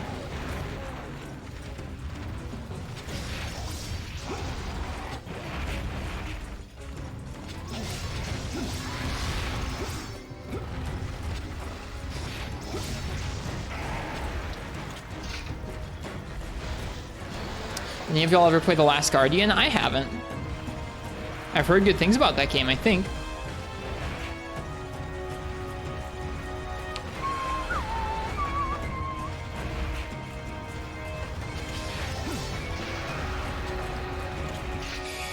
We got the whole body dodge going on here. Oh. Missed that. Oh boy. Ooh, we're very lucky he's taunting. Very lucky.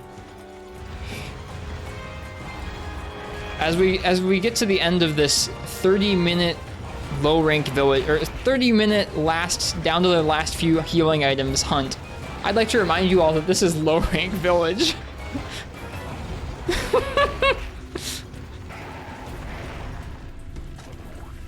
Now, you could have better equipment at this point in low rank village, but even still, just the monster itself. Dear, oh dear.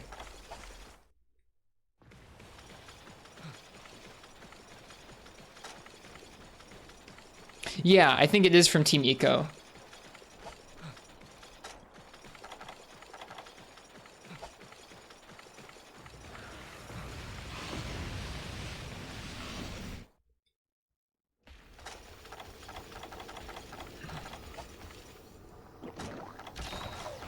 Hi, Uchi. I didn't realize you were still here.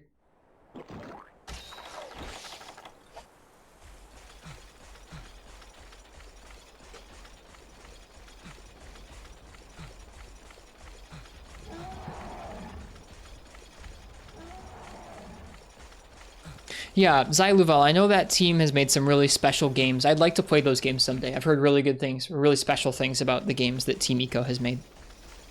I'm interested in it. Is he actually? I don't think he'll actually stop here, will he? Yo, if he does, though. Oh boy. Oh hey, we did it.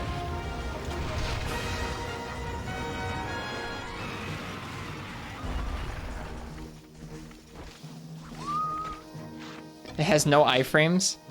We're talking about the Ristretto Redemption arc, where I try to like play games for culture and not for the CBT of it.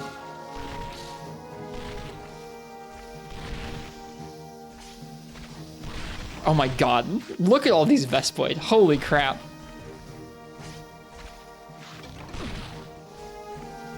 If you can hunt low rank Tygrex, you can hunt anything. I'm with you, Remediable. I think so too. Ridiculously strict monster in this game.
What's next?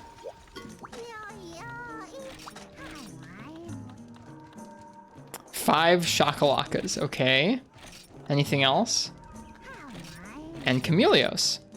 And Kazu. And 2 Kolongolalas, okay.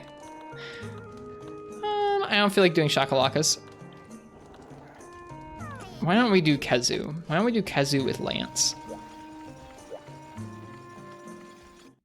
Let me get me a Lance. Low rank Lance.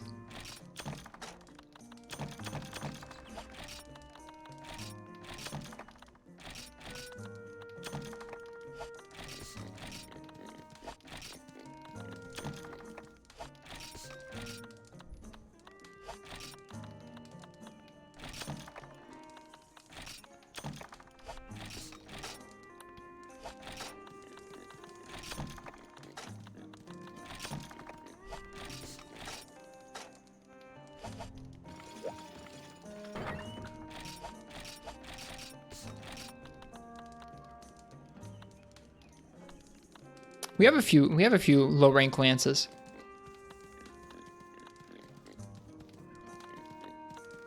Fragrance. Rampart. Rampart's probably the safe bet.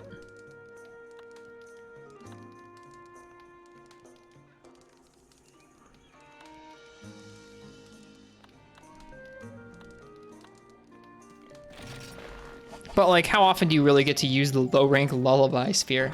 You know what? Screw it. No, we're using fragrance. How often do you get to use a frickin' flower on a Kezu?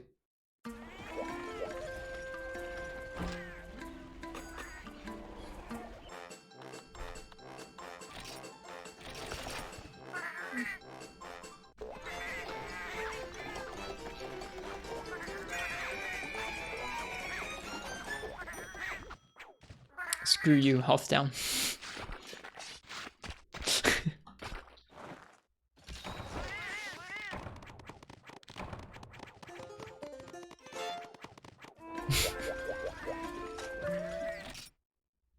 Hi, Arcane Doctrine.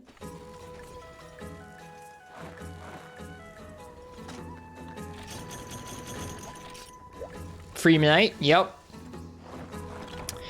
Had a bit too much Elden Ring. Had to sober up.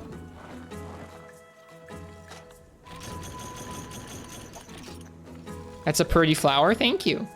We're gonna use it to hunt a Kezu.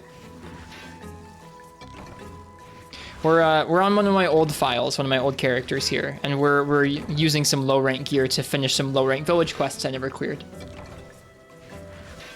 I didn't used to clear all the quests. This has been on my to-do list for a while.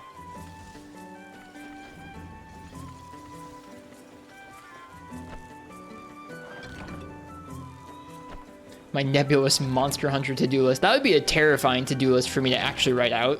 All the things I want to do in all the Monster Hunter games. It'd be really bad. It'd be so long.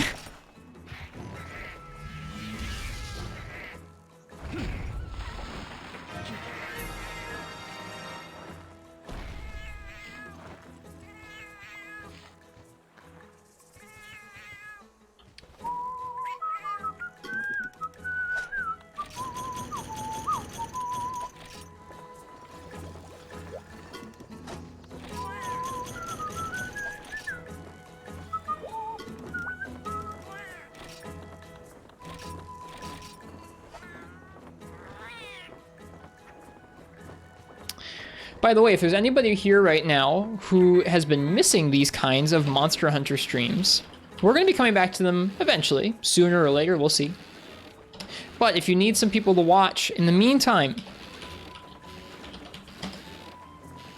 please check out our friends Shika VT and Felix Cat. 2 streams. Actually, you know what? Hang on. One other person you guys can follow if you're looking for quality Monster Hunter streamers right now. The Ham Slayer. They were playing Free Night. All 3 folks love Monster Hunter a lot. Stream the classic games. Real cozy streams. Worth checking out. Also, if you're into that thing that that Fish Kebab was just talking about, you can check out their streams as well.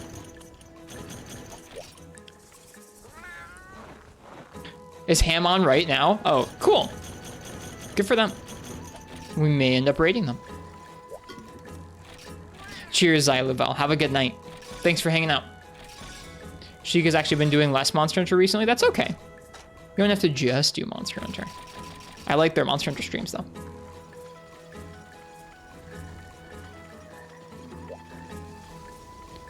I hear a frog.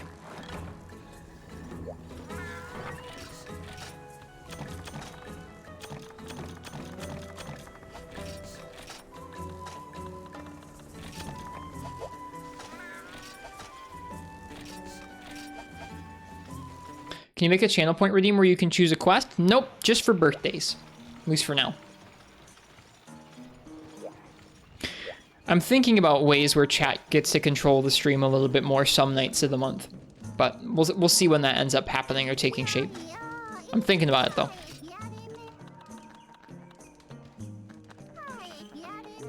Kezu in the swamp at night. We probably will need hot drinks for this. So I'm gonna go ahead and buy some. portable third soon? Maybe so. We'll see. Right now, what I'm doing is I'm not sure what Monster Hunter game I want to play when I'm done with Elden Ring, so we're experimenting by playing some of the different generations of Monster Hunter. Couldn't you make it expensive? 800k channel points? I don't really like channel points. I like our beans. I would think about making it with beans before I'd think about making it with channel points. Channel points are only still enabled so that people can unlock emotes. I don't really like them as a currency. They were added after we had our own beans and everything.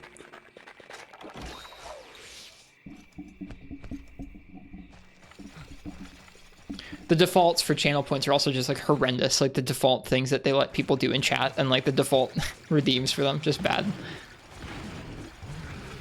Forgot about beans? Yep.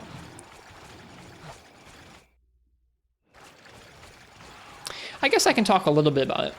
I think at some point there might be a way for people to there might be a way for people to the whole community to vote on like a community choice night for what you guys would like to see me do, whether it's like a particularly tough thing in Monster Hunter or playing a game that I wouldn't normally play, that kind of thing. That might be a thing that we do maybe once or twice a month. I've been thinking about stuff like that.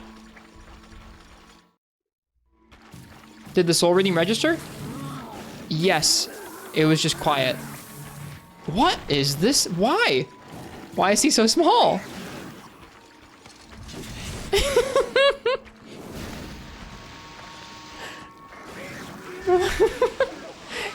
Well, this isn't what I thought the Kezia was going to be like. Check the quest name. Small shadow over the swamp. I didn't realize.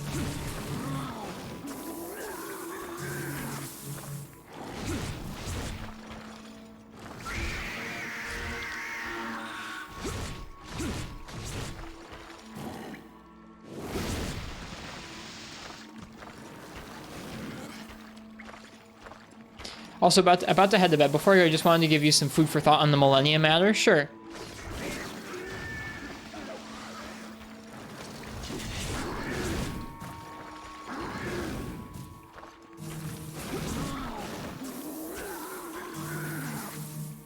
Cheers, Quill. Rest well.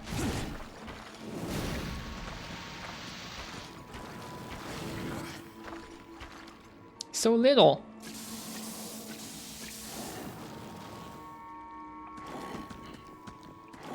I like that they used to just have quests like this, just like in regular village quest ranks. Like it didn't need to be some crazy event or something. It was just a thing. God, Old Lance feels so good, dude.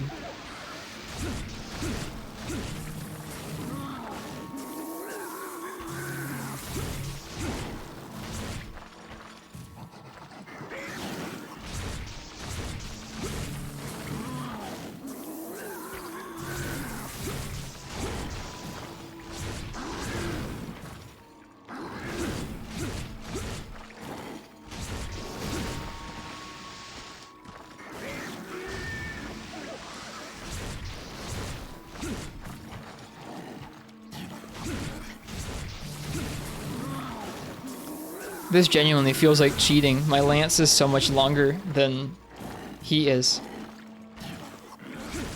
And now it just feels... Now it just feels competitive.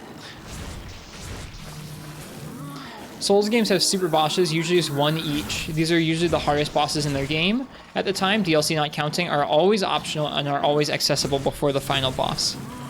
They're really more post-game than pre-final boss. You can often do them surprisingly early, but they're hard. Sorry, I'm trying to play the game and read. And being harder than the final boss can be extremely awkward to approach until post-game.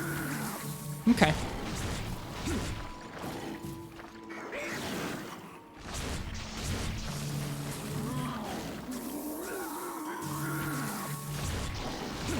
I'll think about it. I'm not sure what I'm gonna do. Anybody want coffee? Yeah, I'm not sure what I'm gonna do about that.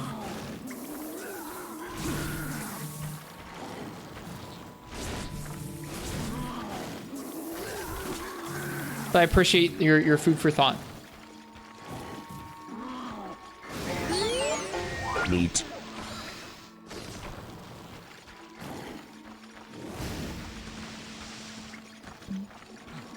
But why the buttocks? Damn.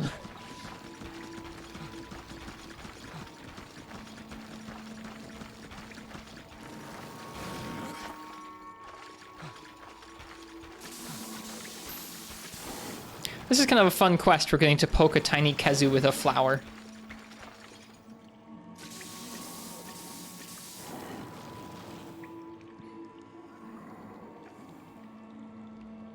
As he sits up there.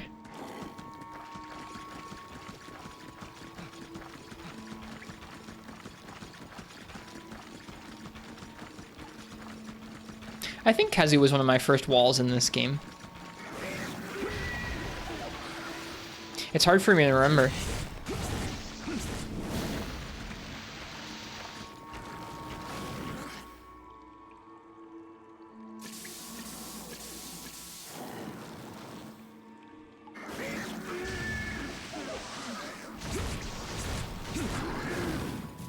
I was so not used to learning things patterns back then. Whoops, we got hit.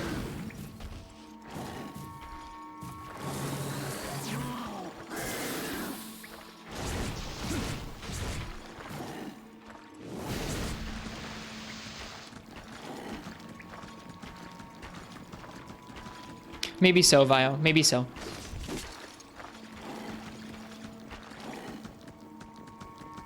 I think me too, Weebly Coffee. I think it walled me for a few days. I think I was using Longsword when I was first playing this game. I don't know if I was using Lance. I forget. I forget now, but I'm pretty sure I was using Longsword when I first started this game. And I remember having a hard time with it. Yeah, I get you. I appreciate the context, though, about the super boss. I think it's important for me to understand.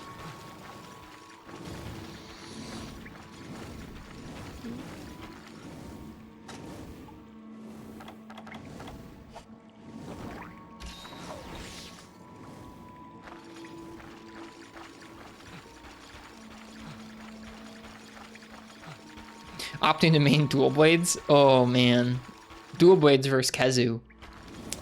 Especially like he's already kind of like I think what makes him so difficult is that like I mean he's not that complex, but he's high stakes where you screw up once and he has so much more damage than anything else that you've encountered, and it's like weird moves too that deal so much damage.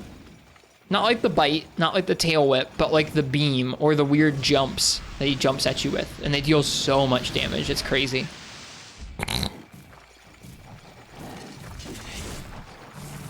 Oh. My brain just said, do the charged wide sweep.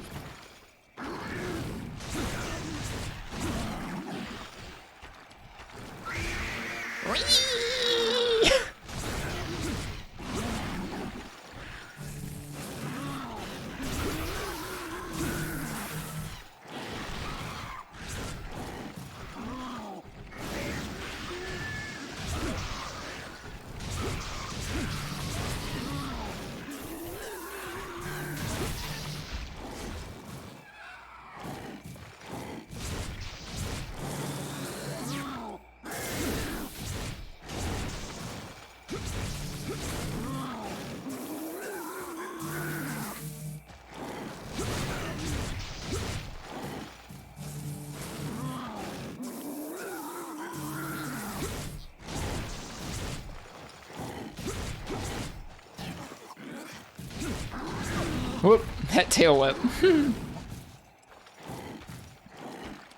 Just not a fan of Freeman Knight duels in general. Freeman Knight duels are one of my favorite incarnations. I think at this point my favorite incarnations of duels are Freeman Knight and then Rise.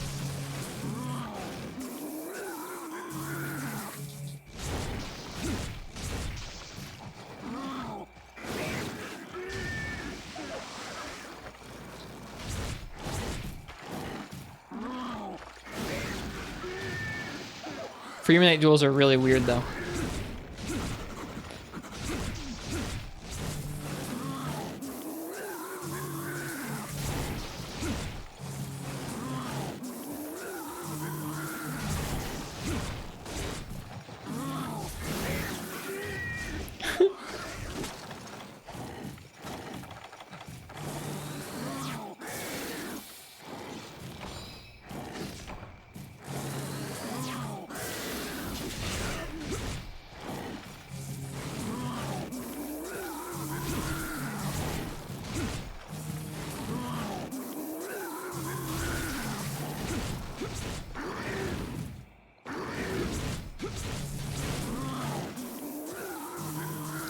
I didn't mean for this matchup to be quite so silly.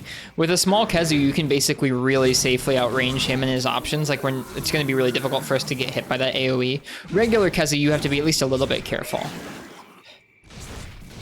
I didn't necessarily mean for this to be a big old bully.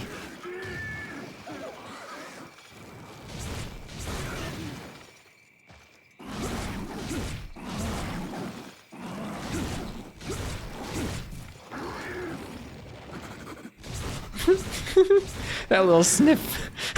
The sound effects are genuinely hilarious. Hi, Turnip. How you doing? It's good to see you. I hope you've been well.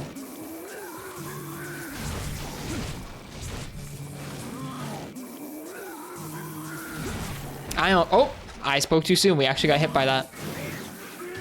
I don't believe so, Biotech. I don't know if it persists after 3rd gen.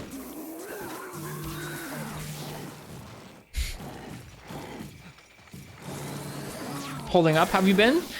I've been doing okay. I got a new job this week, which is something I've been searching for and trying to find for a good long while, and it feels pretty good. Aside that, I've been enjoying Elden Ring. Yeah, it's good to see Turnip.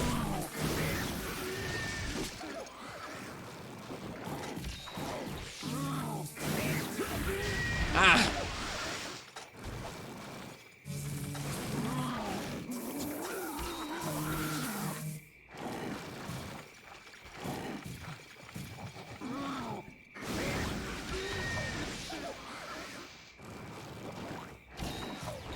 Yeah, I'm glad to hear you're holding up, Turnip.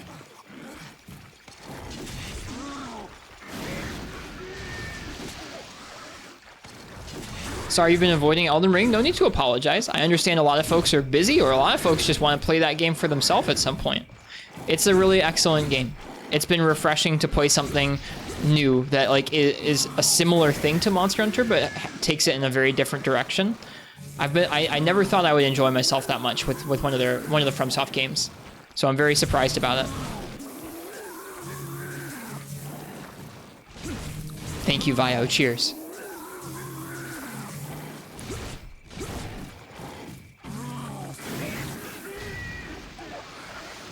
Welcome back, Mad Cow.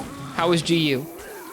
Hope you can play it sometime this year. Me too. I hope when you get to it is, well, I was gonna say relaxing, but I hope it's fun and refreshing for you. I don't know if that game is all that relaxing all that often. We're getting closer to the end of it. We've put 200 hours into it, and we're at a point in that game where there's not that much that's chill to do. I really need to chill out. We're stuck on a really tough boss, and it had me worked up enough tonight that I had to just come here and chill instead. Play some Freebie Night. We're doing some village quests I never did on my file. Little Kezu stronger than Kashala Dior. Hello, Daniel Viper. He's so little. I like his sound effects.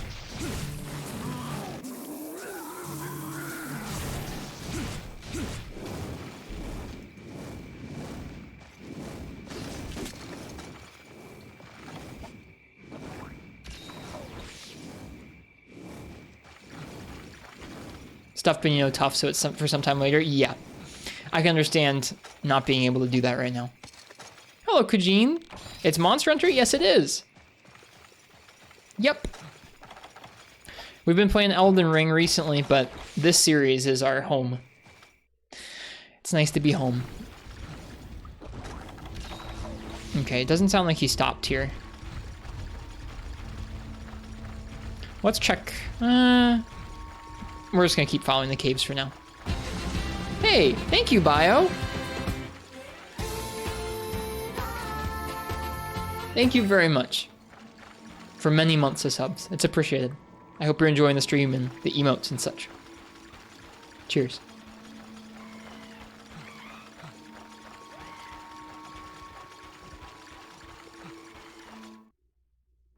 You're not enjoying the stream? I know there's not enough horn. It's been a while since you did Freebie Night. Watched your replays on YouTube because time zone sucks. No worries. Yeah, our stream times are a little weird, even for my time zone. Yeah, it's been a while since we've played a good chunk of Freebie Night. Right now, I'm kind of trying to decide what game to come back to in Monster Hunter once I'm done with Elden Ring. I'm not sure if I want to come back to Free Unite or like 3 Ultimate or start playing GU on stream or play more Monster Hunter Rise. I'm not really sure. So tonight I needed to cool off from some Elden Ring because I was stuck on a really difficult boss. I was feeling very frustrated. Did I have him paintballed the entire time? Or maybe I have Psychic on my set. I need to look at the map. My goodness.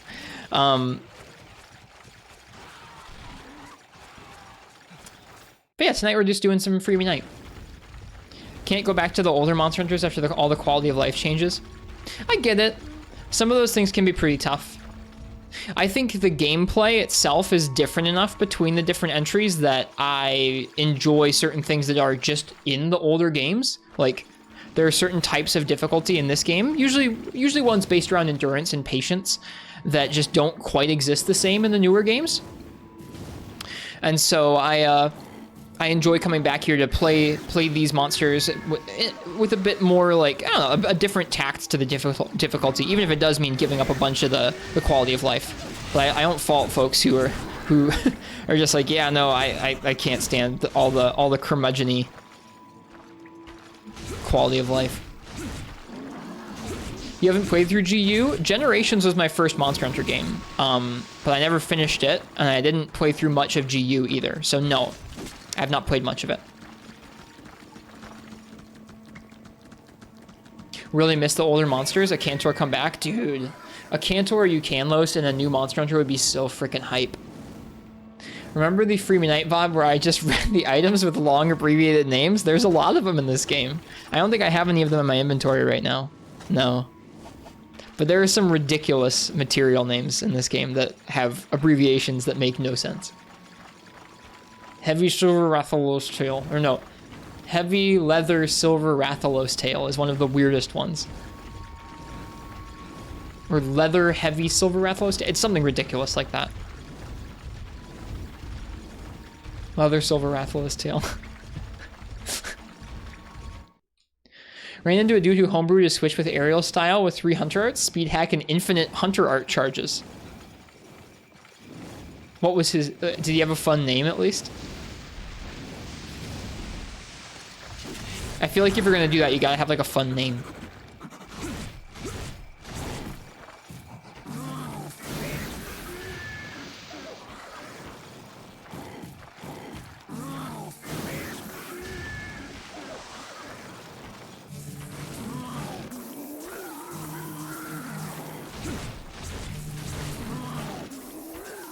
He really goes? Yeah, this little guy can yeet himself right across the area. Zoom in. Mm-hmm.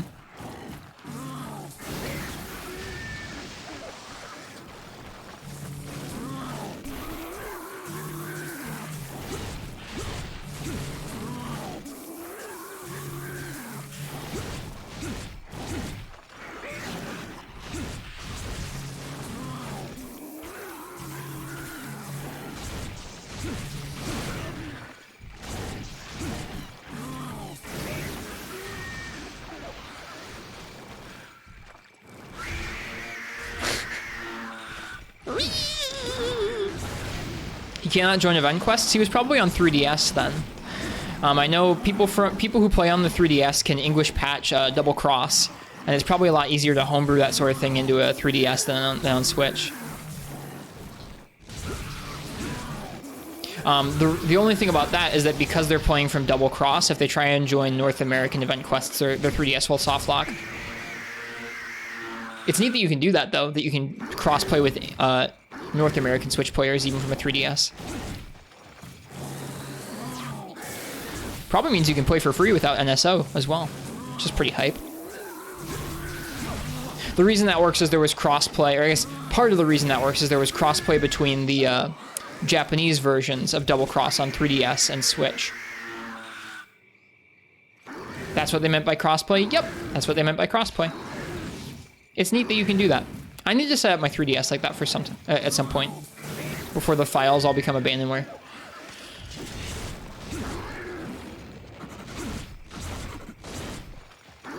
Oh, the bounce into tail whip.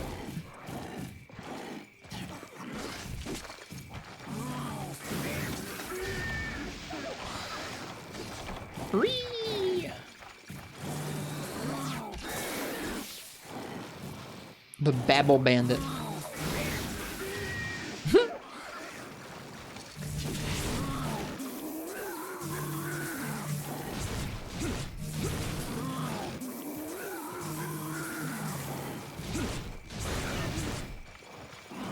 I love the sound effect and the screen shake when Khezu topples over, especially this little one.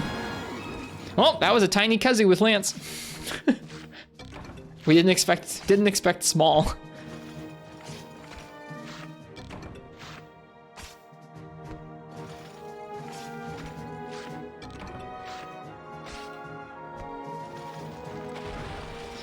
Ah, this game's cozy.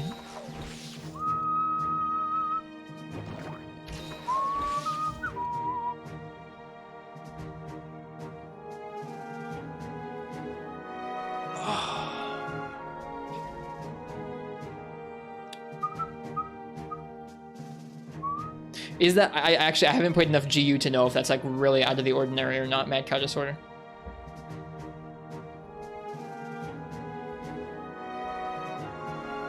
That could be like crazy out of the ordinary, I wouldn't be able to know. Not familiar with the progression in GU.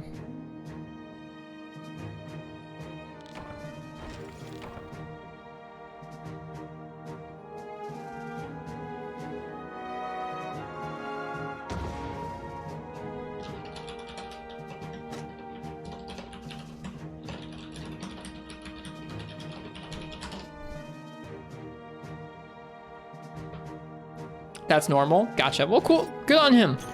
I mean, if you're gonna do that kind of hacking stuff, doing it in a way that doesn't disrupt the gameplay for others is like the best way to do it. An even smaller Khezu. I already had the gold crown too. What a ripoff.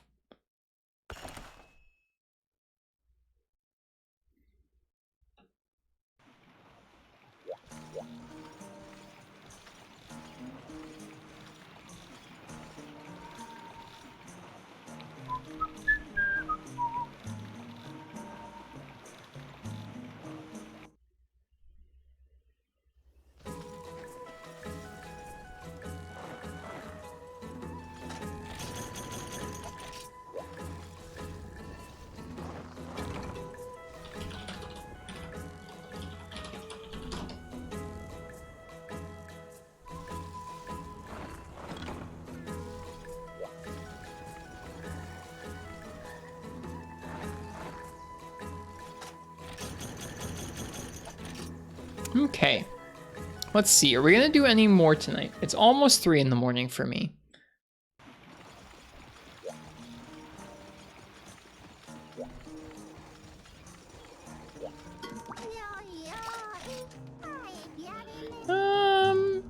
We can do the 5 Shakalaka quest.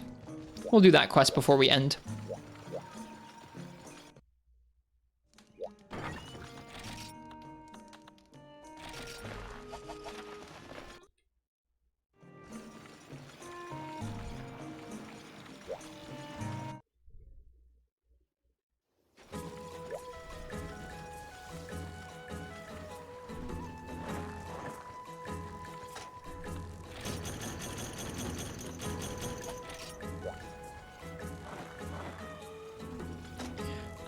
Don't want to do Final Hunt Gravios? No, that would take too long. I'm planning on going to bed in a little bit here.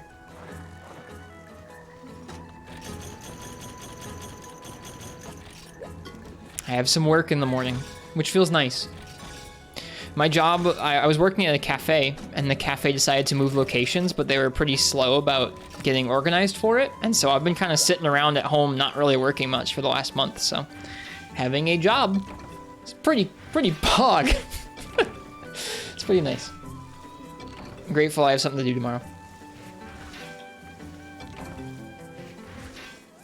That is nice, Mad Cow Disorder.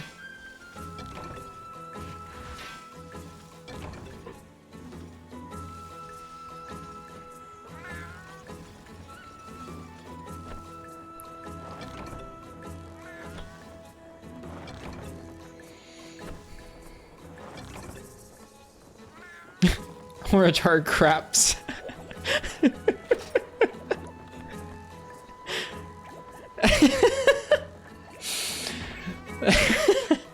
Hornitar craps. Hard part of the Hornitar shell exhibits special properties when worked. Oh, I don't know if I'd ever noticed that before.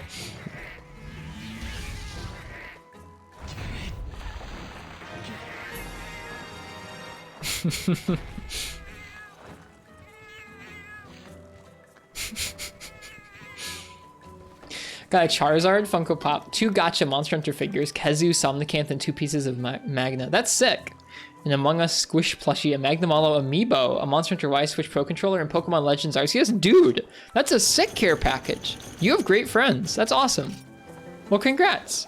That would make me feel really special and like really known too.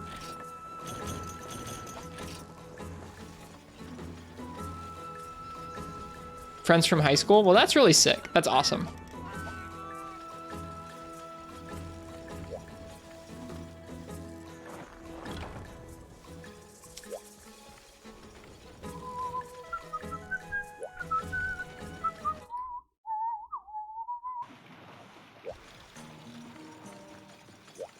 All right. I gotta put some stuff away. 5 Shakalakas to end the night. It's been a while since I've even seen a Shakalaka.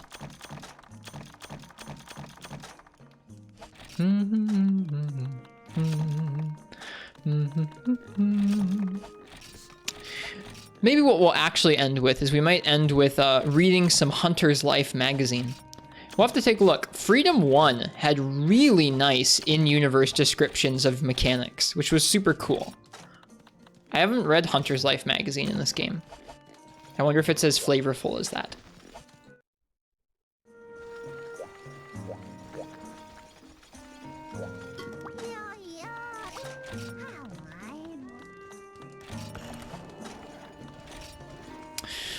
From the princess's attendant, this is awful. The princess saw some strange masked monsters that made her run for the hills. We're sending troops on a hunt for the fiends, so track down the masked marauders. Forest and Hills Day. Excuse me, First and Hills Day.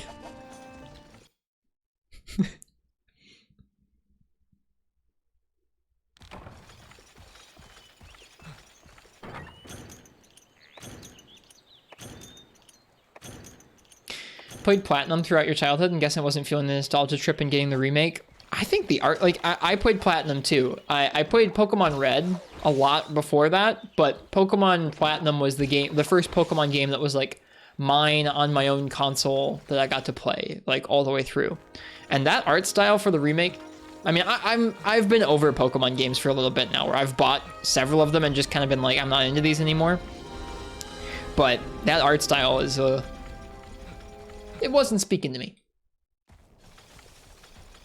All right, now if I were 5 Shakalakas, I would probably be in like area 9. I actually don't know where you go to fight them. We'll try and figure it out. I hear a blue Kutku.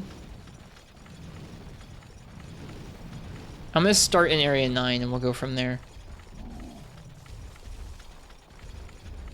They might just be up in area 5 too. I know sometimes that's where they sleep. I don't hear them. No, there's cats in here. They wouldn't put cats and Shakalakas in the same area. No, they wouldn't do that.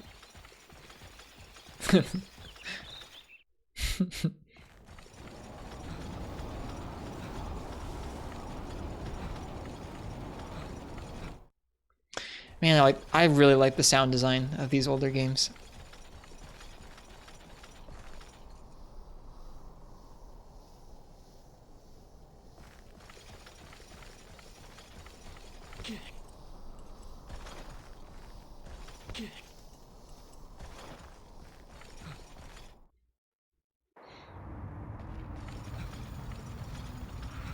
I see one. Might be like a scavenger hunt we gotta go on. How do we get him to come out?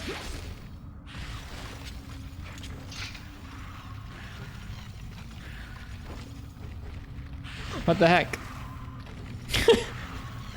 That's a Shakalaka. How do I get him to come out? What the heck?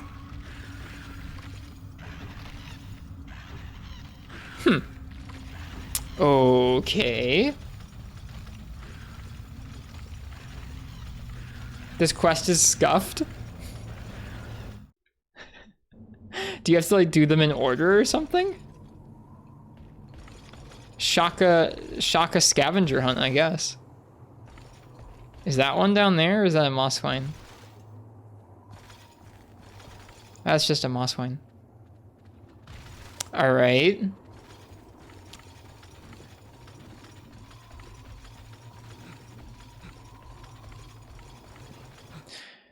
There are shakalakas that won't come out until you've killed enough or waited long enough. Doesn't make any sense. Aw. Well, that's okay. We'll try and find some other ones. I was just thinking that, Kujin. Let's do the shakalaka quest. It'll be short. Oh, never mind. It's okay. This still probably won't take as long as a monster hunt. Our 2 hunts tonight both took like 30 minutes. All right, that's another one. Aha! I got hit by it. Dang. He hit us pretty far.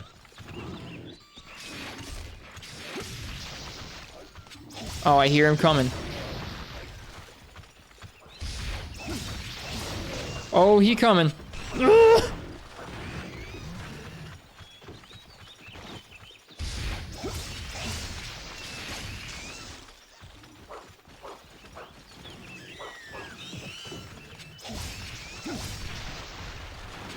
Okay, that one's done.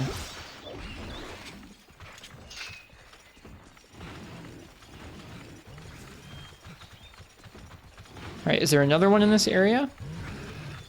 It doesn't look like it. Let's check area 11. Or sorry, area 7, excuse me. Got Veggie Elder here. I wonder if it's like Garuga, where if you wait here in this area, all the shakalakas will just freaking die. That'd be cool.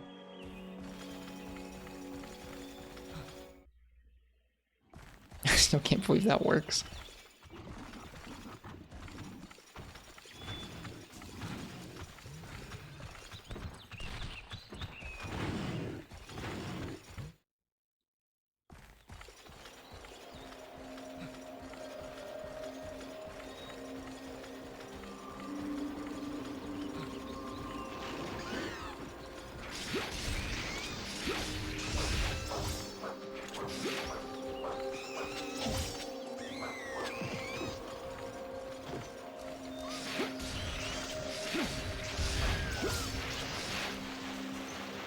Look at my health melting there without any feedback. All right. We'll check area 11 and 12 real quick. We've gotten 2 so far of what? 5, right? Okay. It's just 5. It could be worse. It could be like 10. That'd be way worse. Here's one. Here's one that's not ready to come out yet. All right. Pretty mean of them to hide one up here in this area. Let's check 12. I don't think they put one in 12.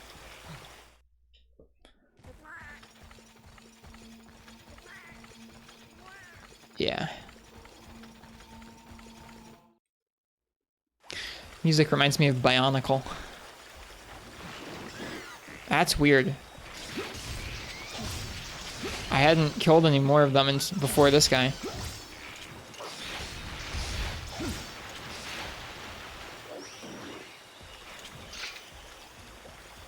Congrats, Incog.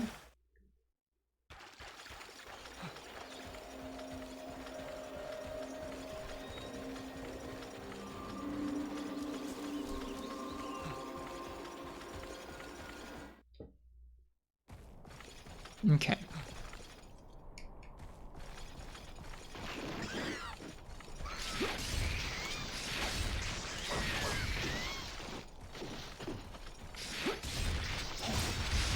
All right, and now it's just the one in the cave. That wasn't so bad.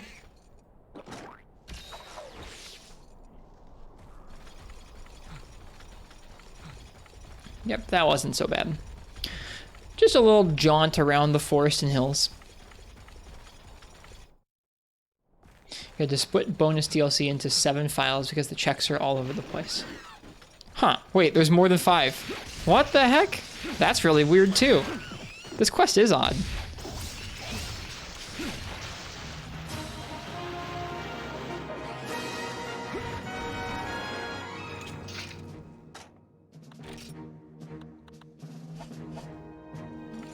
Ah.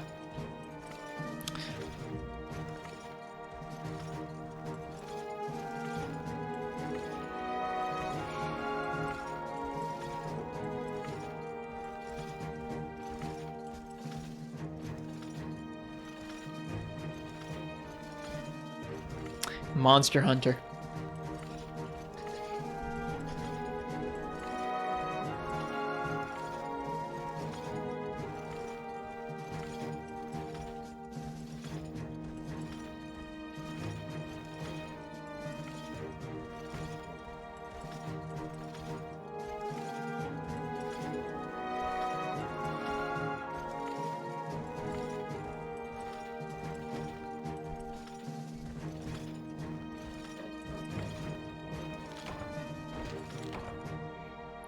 All right, like I said, we're gonna check out the Hunting Life magazine, see if there's any fun flavor text in there.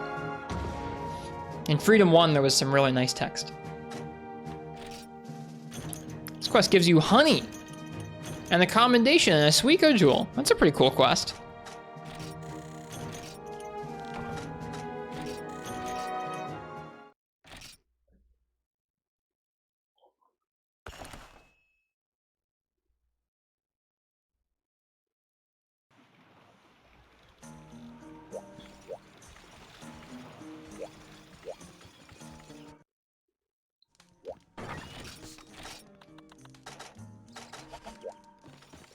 Whoops.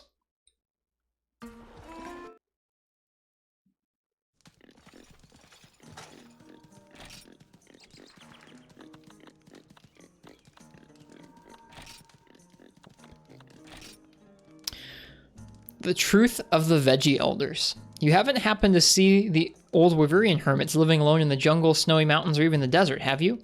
They're known as Veggie Elders to hunters, and we're hot on the trail of unlocking the mystery behind their solitary ways.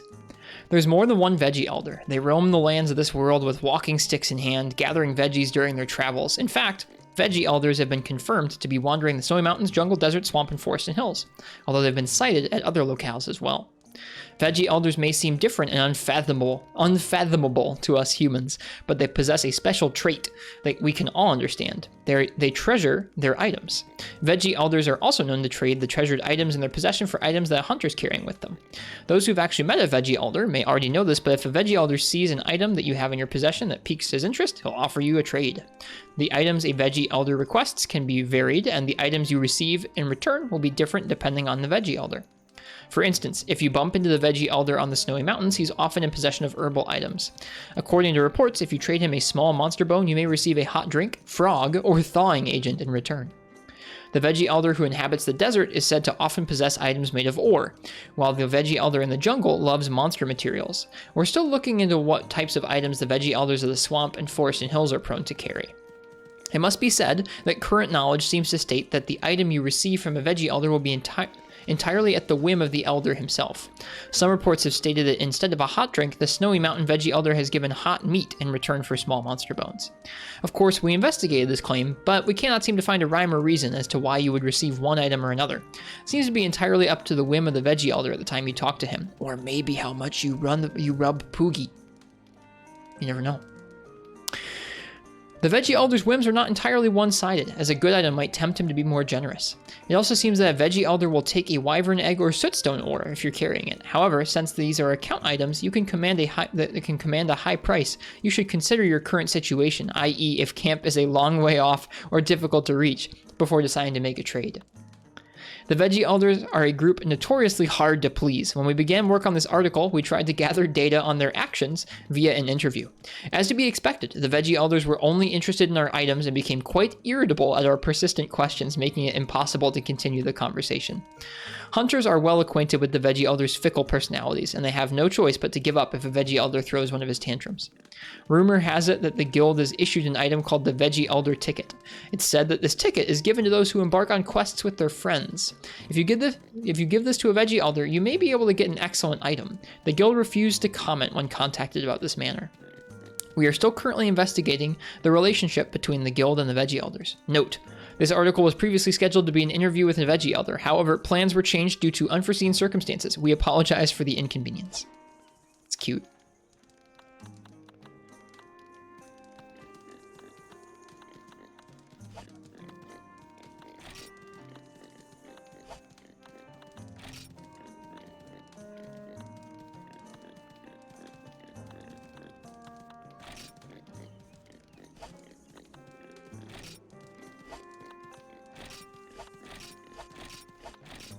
There's a lot they wrote about each of these things. I was looking for a short one. The shortest ones are like 8 pages. We'll read about Tygrex because we fought him today. All right. Practical Hunting, Tygrex info. This section of Practical Hunting deals with the most recent information obtained by the guild with regards to a wyvern frequently sighted in recent years. This wyvern is known only as Tygrex. The following is a summary of known information. The Tygrex has been spotted in the snowy mountains as well as in the desert zone. Feasting on popos in the mountains, there have been sightings of vast numbers of popo carcasses in Tygrex's wake. This means the Tygrex is well insulated against the cold and has brought about the theory that it lives in the desert and hunts in the mountains. Its wings and leg structure leave no doubt that it is a wyvern. However, it is different from every wyvern discovered up until this point. Its wings seem especially under-evolved and are used more as forelimbs for walking than anything else. The popular hypothesis is that it is a wyvern ancestor, as it seems to share traits with elder dragons. The Tygrex has been spotted flying, though, disproving the idea that its underdeveloped wings were incapable of such a feat. While flight may be difficult for the beast, it seems to be able to glide down from high elevations. When confronting a Tygrex, hunters should be wary of its movements at all time. Eyewitnesses report that it has incredibly strong jaws with which it can attack, and its forelimbs are known to launch powerful attacks against hunters who venture too close. It has no presently known weak points, and thus all hunters must be extremely cautious against it. Unfortunately, the information the guild has concerning this monster is minimal, as it lives outside of the borders demarcating guild control. The guild is only fully aware of the limited set of monsters within its own borders, and as such can only provide a limited set of certified information. In the future, it is expected there will be other monsters that the guild finds impossible to assemble a complete collection picture of. We appreciate the understanding and effort of all hunters as they adapt to unexpected circumstances.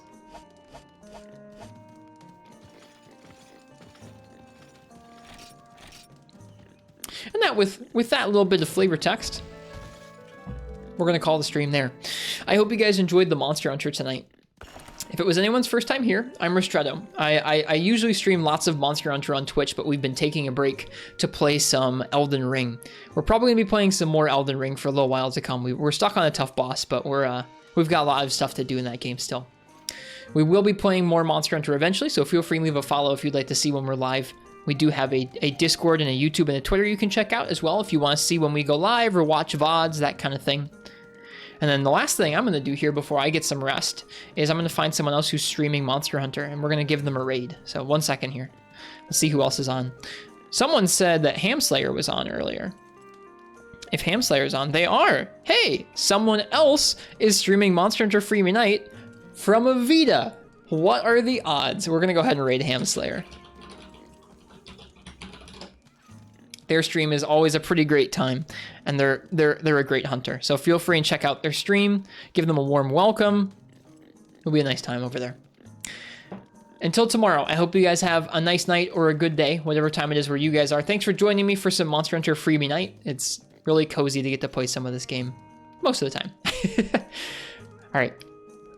You guys have a good one over there at Hams, and I'll see you guys tomorrow. Good night, everybody. Bye-bye.